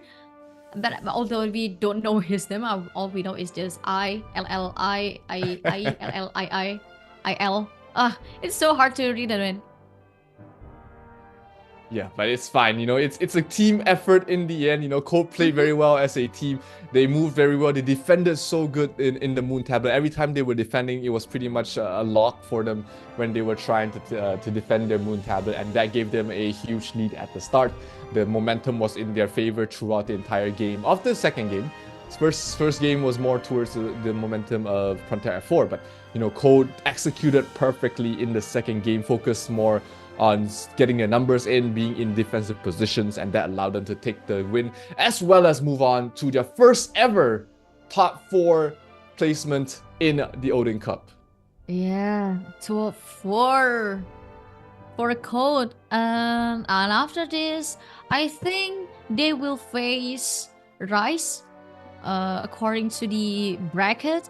But let's see the composition between these two guilds. Code having lots of warlocks and 63 Dorams. 63 Dorams. 63. That's the highest amount of Dorams so far. Yeah, we were talking about, you know, like 40 might be too many Dorams, but here Code brings you 63 Dorams. No quarter taken. You know, they just need that the support, the chaos that Dorams bring, the crowd control, the damage that they bring is really huge. And you know, Code was able to take the win from this. Dorams also move very fast, so they are natural fast rotators, and Prontera F4. Unfortunately, the only Royal Guard we've been seeing this entire Odin Cup tournament is out. We won't be having any other Royal Guards after this, but still, it was a great showing from Prontera F4. But ultimately, may the best guild win, and the best guild today was Code. Yeah. And also, that's also my very first time to see a Rune Knight less than 10. But those 33 Archbishops should get more appreciation. I mean, this couldn't happen without their help, because to able to counterattack the movement from Prontera F4 and also keep moving back and forth to every single tablet, and especially defending the massive damage from Prontera F4. In this topic, we're talking about the first game. It's down to the performance of the Archbishop as well. I mean, like, it's very hard to resurrect it all the time, and you have to take care of yourself, because I saw 9 Guillotine Cross from Prontera F4 that will bring another problem for the Archbishops. Yeah, the burst damage that they can bring, definitely huge. And it's just been the story, right? We were talking a lot about Warlocks, Rune Knights, Dorams, but it's these hidden MVPs, the assassins, the rangers. These are the unappreciated classes that definitely put a huge impact. The non-meta classes, as you can say, are definitely putting a huge impact in this game. So let's take a look at who are our semi-finalists for the Odin Cup right now. They have had a grueling journey from the Summit League rankings, and right now they will be happily in the top 4. We're gonna have Prontera 1 facing up against Prontera 8 in the first semi-final series, and then we'll have Rise versus Code in the next semi-final series as well. So the top 4 is set. 3 out of the 4 top 4 guilds from the previous season are here in the top 4 once again for season 2, but it was Code that was able to overcome the odds and beat them, making their first appearance in the semi-finals for the Odin Cup. Yes, this is such an achievement for Code, and I mean, they really deserve it based on their performance, their improvement, and also their spirit, their excitement to this tournament. They really deserve the top 4, and hopefully a Code can score a higher achievement rather than the top 4. Maybe they can be the finalists, but first they need to face against the defending champion, which is Rise. And this is going to be very interesting, because what we saw on today from Code's performance is a very promising one. Oh, absolutely. It was definitely, they definitely have more to show us, but unfortunately this is where their road ends here in the Odin Cup. Top 8, still a very good achievement for them. Definitely not what they were hoping for, being the previous season's top 4, but they have to pat themselves at the back and enjoy the journey, and also we have to thank them for giving such a great show. So let's take a look at the highlights for the exciting series. In case you guys missed it, this was Code were going up against Prontera F4, with Code ultimately being the winners. Yeah, let's check it out. The highlight from the first game and also the second game is very interesting. There's a lot of interesting points that we can talk about, and especially about the first game. I mean, like, Prontera F4 is always crazy in terms about their rotation, but this year they're even more crazier. And talking about the Code, they're having a hard time at first. Especially in the first game, to keep up with the pace that Prontera F4 bring on the game, but the momentum of the Owl Baron, it changed the game. It flips the table very easily for them, and Code already knows how to break the code. And Prontera F4 seems having a hard time to secure the win on the first game, although they're owning the game for a long time. Absolutely. First game, absolute clutch of a game there, getting the Owl Baron, being able to close the gap, and towards the end, Prontera F4 just ran out of gas, not able to secure as many tablets as they needed. If they were just able to flip one moon tablet, they were able to win, but unfortunately that was game number 1 being given away to the side of Code, and game number 2 was a completely different story. The opposite story of what we've seen in game number 1. Game number 1 was just Prontera F4 taking the lead, taking the momentum for the majority of the series. But game number 2, I mean, we'll see that shortly, but this was the turning point. This was where Code started to regain the tempo, and I was able to hold back Prontera F4 down to the last few minutes of the game. They were still neck and neck. Look at the timer, Abby. 7 minutes left, and it was only 30-point difference between both these games. It could have gone either way for both these for the first game of the series. Yeah, but oh my god, this is one of the craziest match ever. Although it is finished with 2-0, but it is definitely the most interesting match to watch. I mean, I would love to rewatch it again after this streams end, but to be able to break the code in a very short time, code is very promising. I mean, they're scary. They're absolutely. Their adaptive skill level is on a higher level. Oh, absolutely. They are definitely. They have been giving us a very exciting series to watch, and both these skills definitely deserve their laurels, their flowers here. Game number 2, like we were talking about earlier, it was just Code taking the lead from the word go. They were dictating the tempo of the game, and they were just taking these tablets. They were being able to secure most of the tablets throughout the early stages of the game, and they did a much better job in getting the objectives earlier on. So that allowed them to start off with a huge lead, and in a few moments we're going to see the clutch Owl Baron steal from Mr. Alden Richards here in the second game. Yeah, the Owl Baron. Always the Owl Baron momentum. And it is very a long time since the last time we saw Owl Baron can play a very important role, the -500 here. And in these 2 games between the Code versus Prontera F4, everything always down to him, the Owl Baron. And this is the moment when actually Prontera F4 didn't nothing wrong. They came back in a perfect time. But I mean, the Code is just have a better utility management. Have a very skill management, and in terms of the how many skills that they need to put to push the Prontera F4 away from the Owl Baron spot. I mean, like a lot of skills already casted in upon the Prontera F4 players, and whenever they come back after respawning, they still have some of it, which is very, very calculated from Code. Yep, absolutely. They definitely might have utilized a little bit too many, and allowed their Guillotine Cross to drop their terminal wings ahead of time. Being able to secure that last hit was just absolutely huge. But yeah, ladies and gentlemen, we have your top 4. I hope you guys enjoyed the series, and we're gonna have a little bit of a rewards for you guys, everyone who's been watching the game for with us so long. So make sure you write your supportive messages in the YouTube chat right now with your UID attached at the end, and you might be picked for additional prizes as well. Yeah, maybe the example can be congratulations Code for proceeding to top 4, and GG, nice try for Prontera F4, but still it was a very nice match to watch.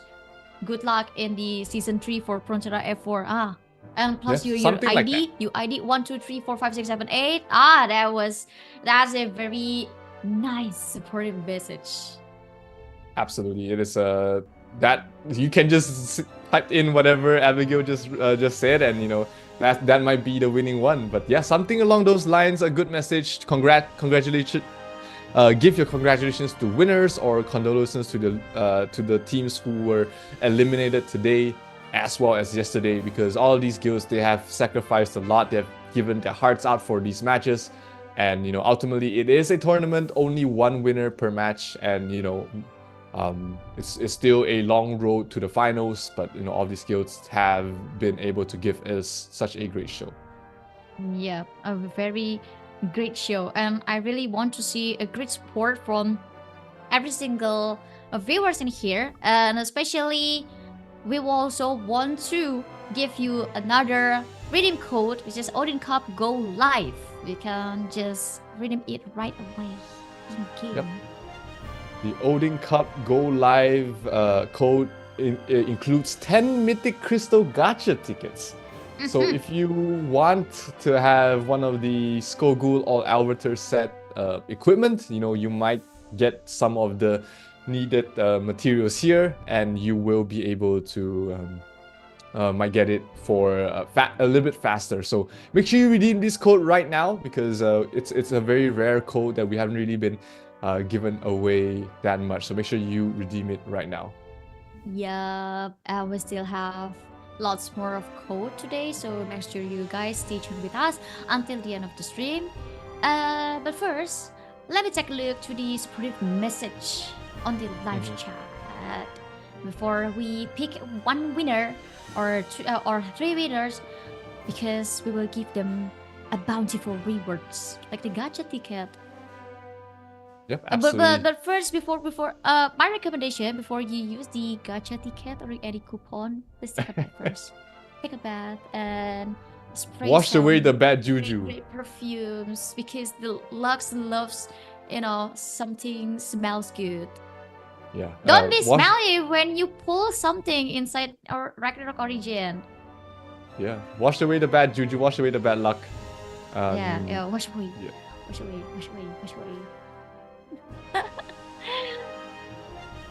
Then Mythic Crystal Gacha tickets. Let's go redeem it, and don't forget to give some supportive message on the live chat for guilds that you're rooting for, the losing teams or the winning teams. It's okay.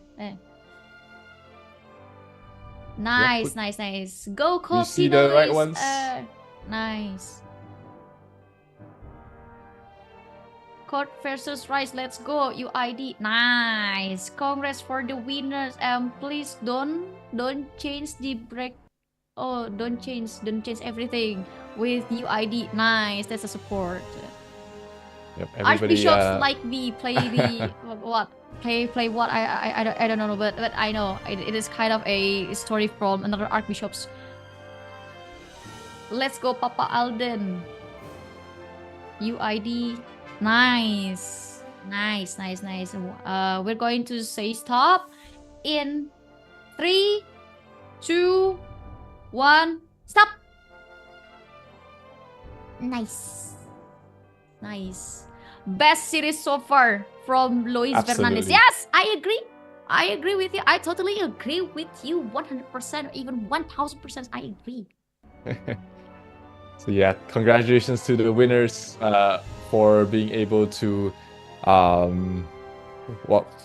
win, of course. And yeah, it's been an exciting day of games so far. We've been able to see a lot of exciting matches, and it has been such a journey for us, Abby. We are going to the semifinals next week. Yes, next week will be very interesting to watch too. But let us move to another region, because the last match of today is going to be the Asia server, which is the Hong Kong, Macau, and Taiwan server, and we have 2 participants from Asia server, which is I know you will ask me to read the names again, so before you ask me, I'll read it for you. The first participant from the Asia region is Chuxia Huayu versus Erru Mo Tuan. Wow. So good. So accurately pronounced by Abigail. Yeah. And this is the first time for us to, had a chance to talk about key players from Asia servers, and I've done a little bit research from them. And also, this Hong Kong, Macau, and Taiwan matches, you don't want to miss it, David. Absolutely not. But we're gonna be taking a short break before we come back with the HMT region Odin Cup we're gonna be seeing you guys soon. So make sure you guys wait a little bit. You know, this is a good time to take a breather, take a break, get some food, because we're gonna have more Odin Cup action happening after this. But until then, guys, we're going to be going on a short break. We will see each other very soon. This is Zero and Abigail, and you know, see you guys later.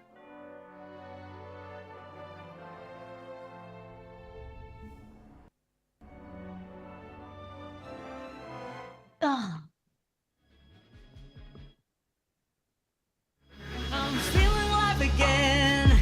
All right, I go get some coffee. Vessels dilate. All the enemies start to pray, start to escape. No one can take away our power and our faith. Once we showed up in this game, this thrill won't fade away. See us step in the spot, shining like VVS bronze. Another one bites the dust, making my adrenaline rush. My crown will never rot, 'cause I'll ignite the flames of new life. The glory is always by your side. Our faith will never collide. Through the dark night, there's always a light, always a sign, showing that we will win this fight. When you feel like everything's dead and in, so hard to stand, the whole world's like a prank. Keep taking an L, everything's in vain. You feel so powerless with your bare hands. Speak it out even when your voice shaking, 'cause we'll make it. Our steps be groundbreaking. We'll be the blockbuster of the season for the sake of freedom. Keep dreaming, compete for the dreams till they retreat. Put on some speed till you hit the beat. Keep moving forward even when your heart's bleeding. Y'all know we're breaking glass ceiling. Believe it, hang on for victory. Write a new chapter of history. Don't let anyone define your limit. Sometimes the loss has a lot of meaning in it. Now I'm a loaded gun with a lot of ammo. Fragile like a bomb, don't crush my ego. Expand the scope, I'm ready for war. 'Cause fantasy doesn't excite me anymore. 'Cause I'll ignite the flames of new life. The glory is always by your side. Our faith will never collide. Through the dark night, there's always a light, always a sign, showing that we will win this fight. Win this fight.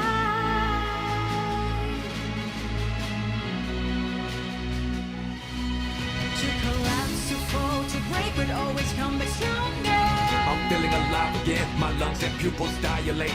Kneel down to fate, but be the one who conquers. No one can take away our power and our faith. 'Cause I'll Compete for the dreams till they retreat. Put on some speed till you hit the peak. Keep moving forward even when your heart's bleeding. Y'all know we're breaking glass ceiling. Believe it, hang on for victory. Write a new chapter of history. Don't let anyone find your limit. Sometimes the loss has a lot of meaning in it. I'm a loaded gun with a lot of ammo. Fragile like a bomb, don't crush my ego. Expand the scope, I'm ready for war. 'Cause fantasy doesn't excite me anymore. When we raise our voices together, filling the void. Trust your gut, then bear the harm. Show 'em who's the GOAT.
โอ้ทำไมขายแพงจังอะลุง3 ลูก 50ป่ะ ไม่ได้มันแพง ปุ๋ยแพง ค่าแรงแพง สารพัดแพง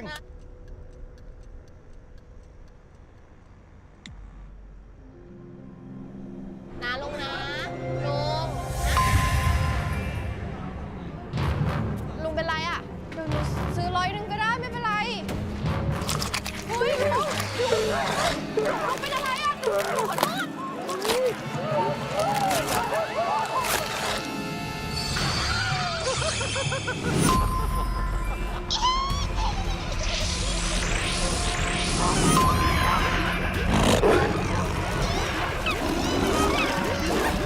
ท่านผู้ชมคะเมื่อสักครู่ที่ผ่านมา เราได้รับรายงานข่าวจากนักข่าวในพื้นที่ว่ามีฝูงชนคลุ้มคลั่งเป็นจำนวนมาก เนื่องจากการกลับมาของแร็กนาร็อกออริจินค่ะ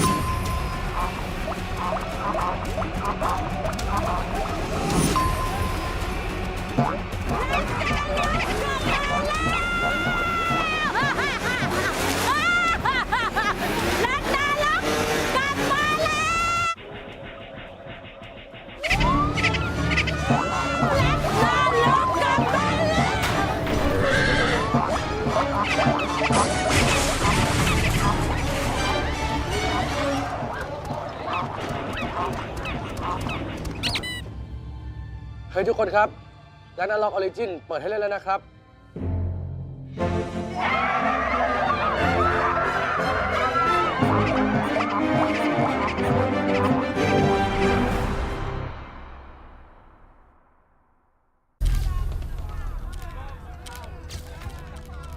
ท่านคะ ท่านมีความคิดเห็นอย่างไรกับสถานการณ์เกมในตอนนี้คะ ผมจะแบนเกมทุกเกมให้หมดไป เพราะผมเชื่อว่าเกมเป็นเรื่องที่ไร้สาระ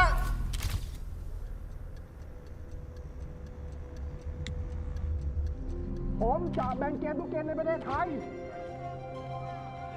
ท่านครับ เกม Ragnarok กลับมาแล้วครับ เกม Ragnarok กลับมาแล้วครับ เกม Ragnarok กลับมาแล้วครับ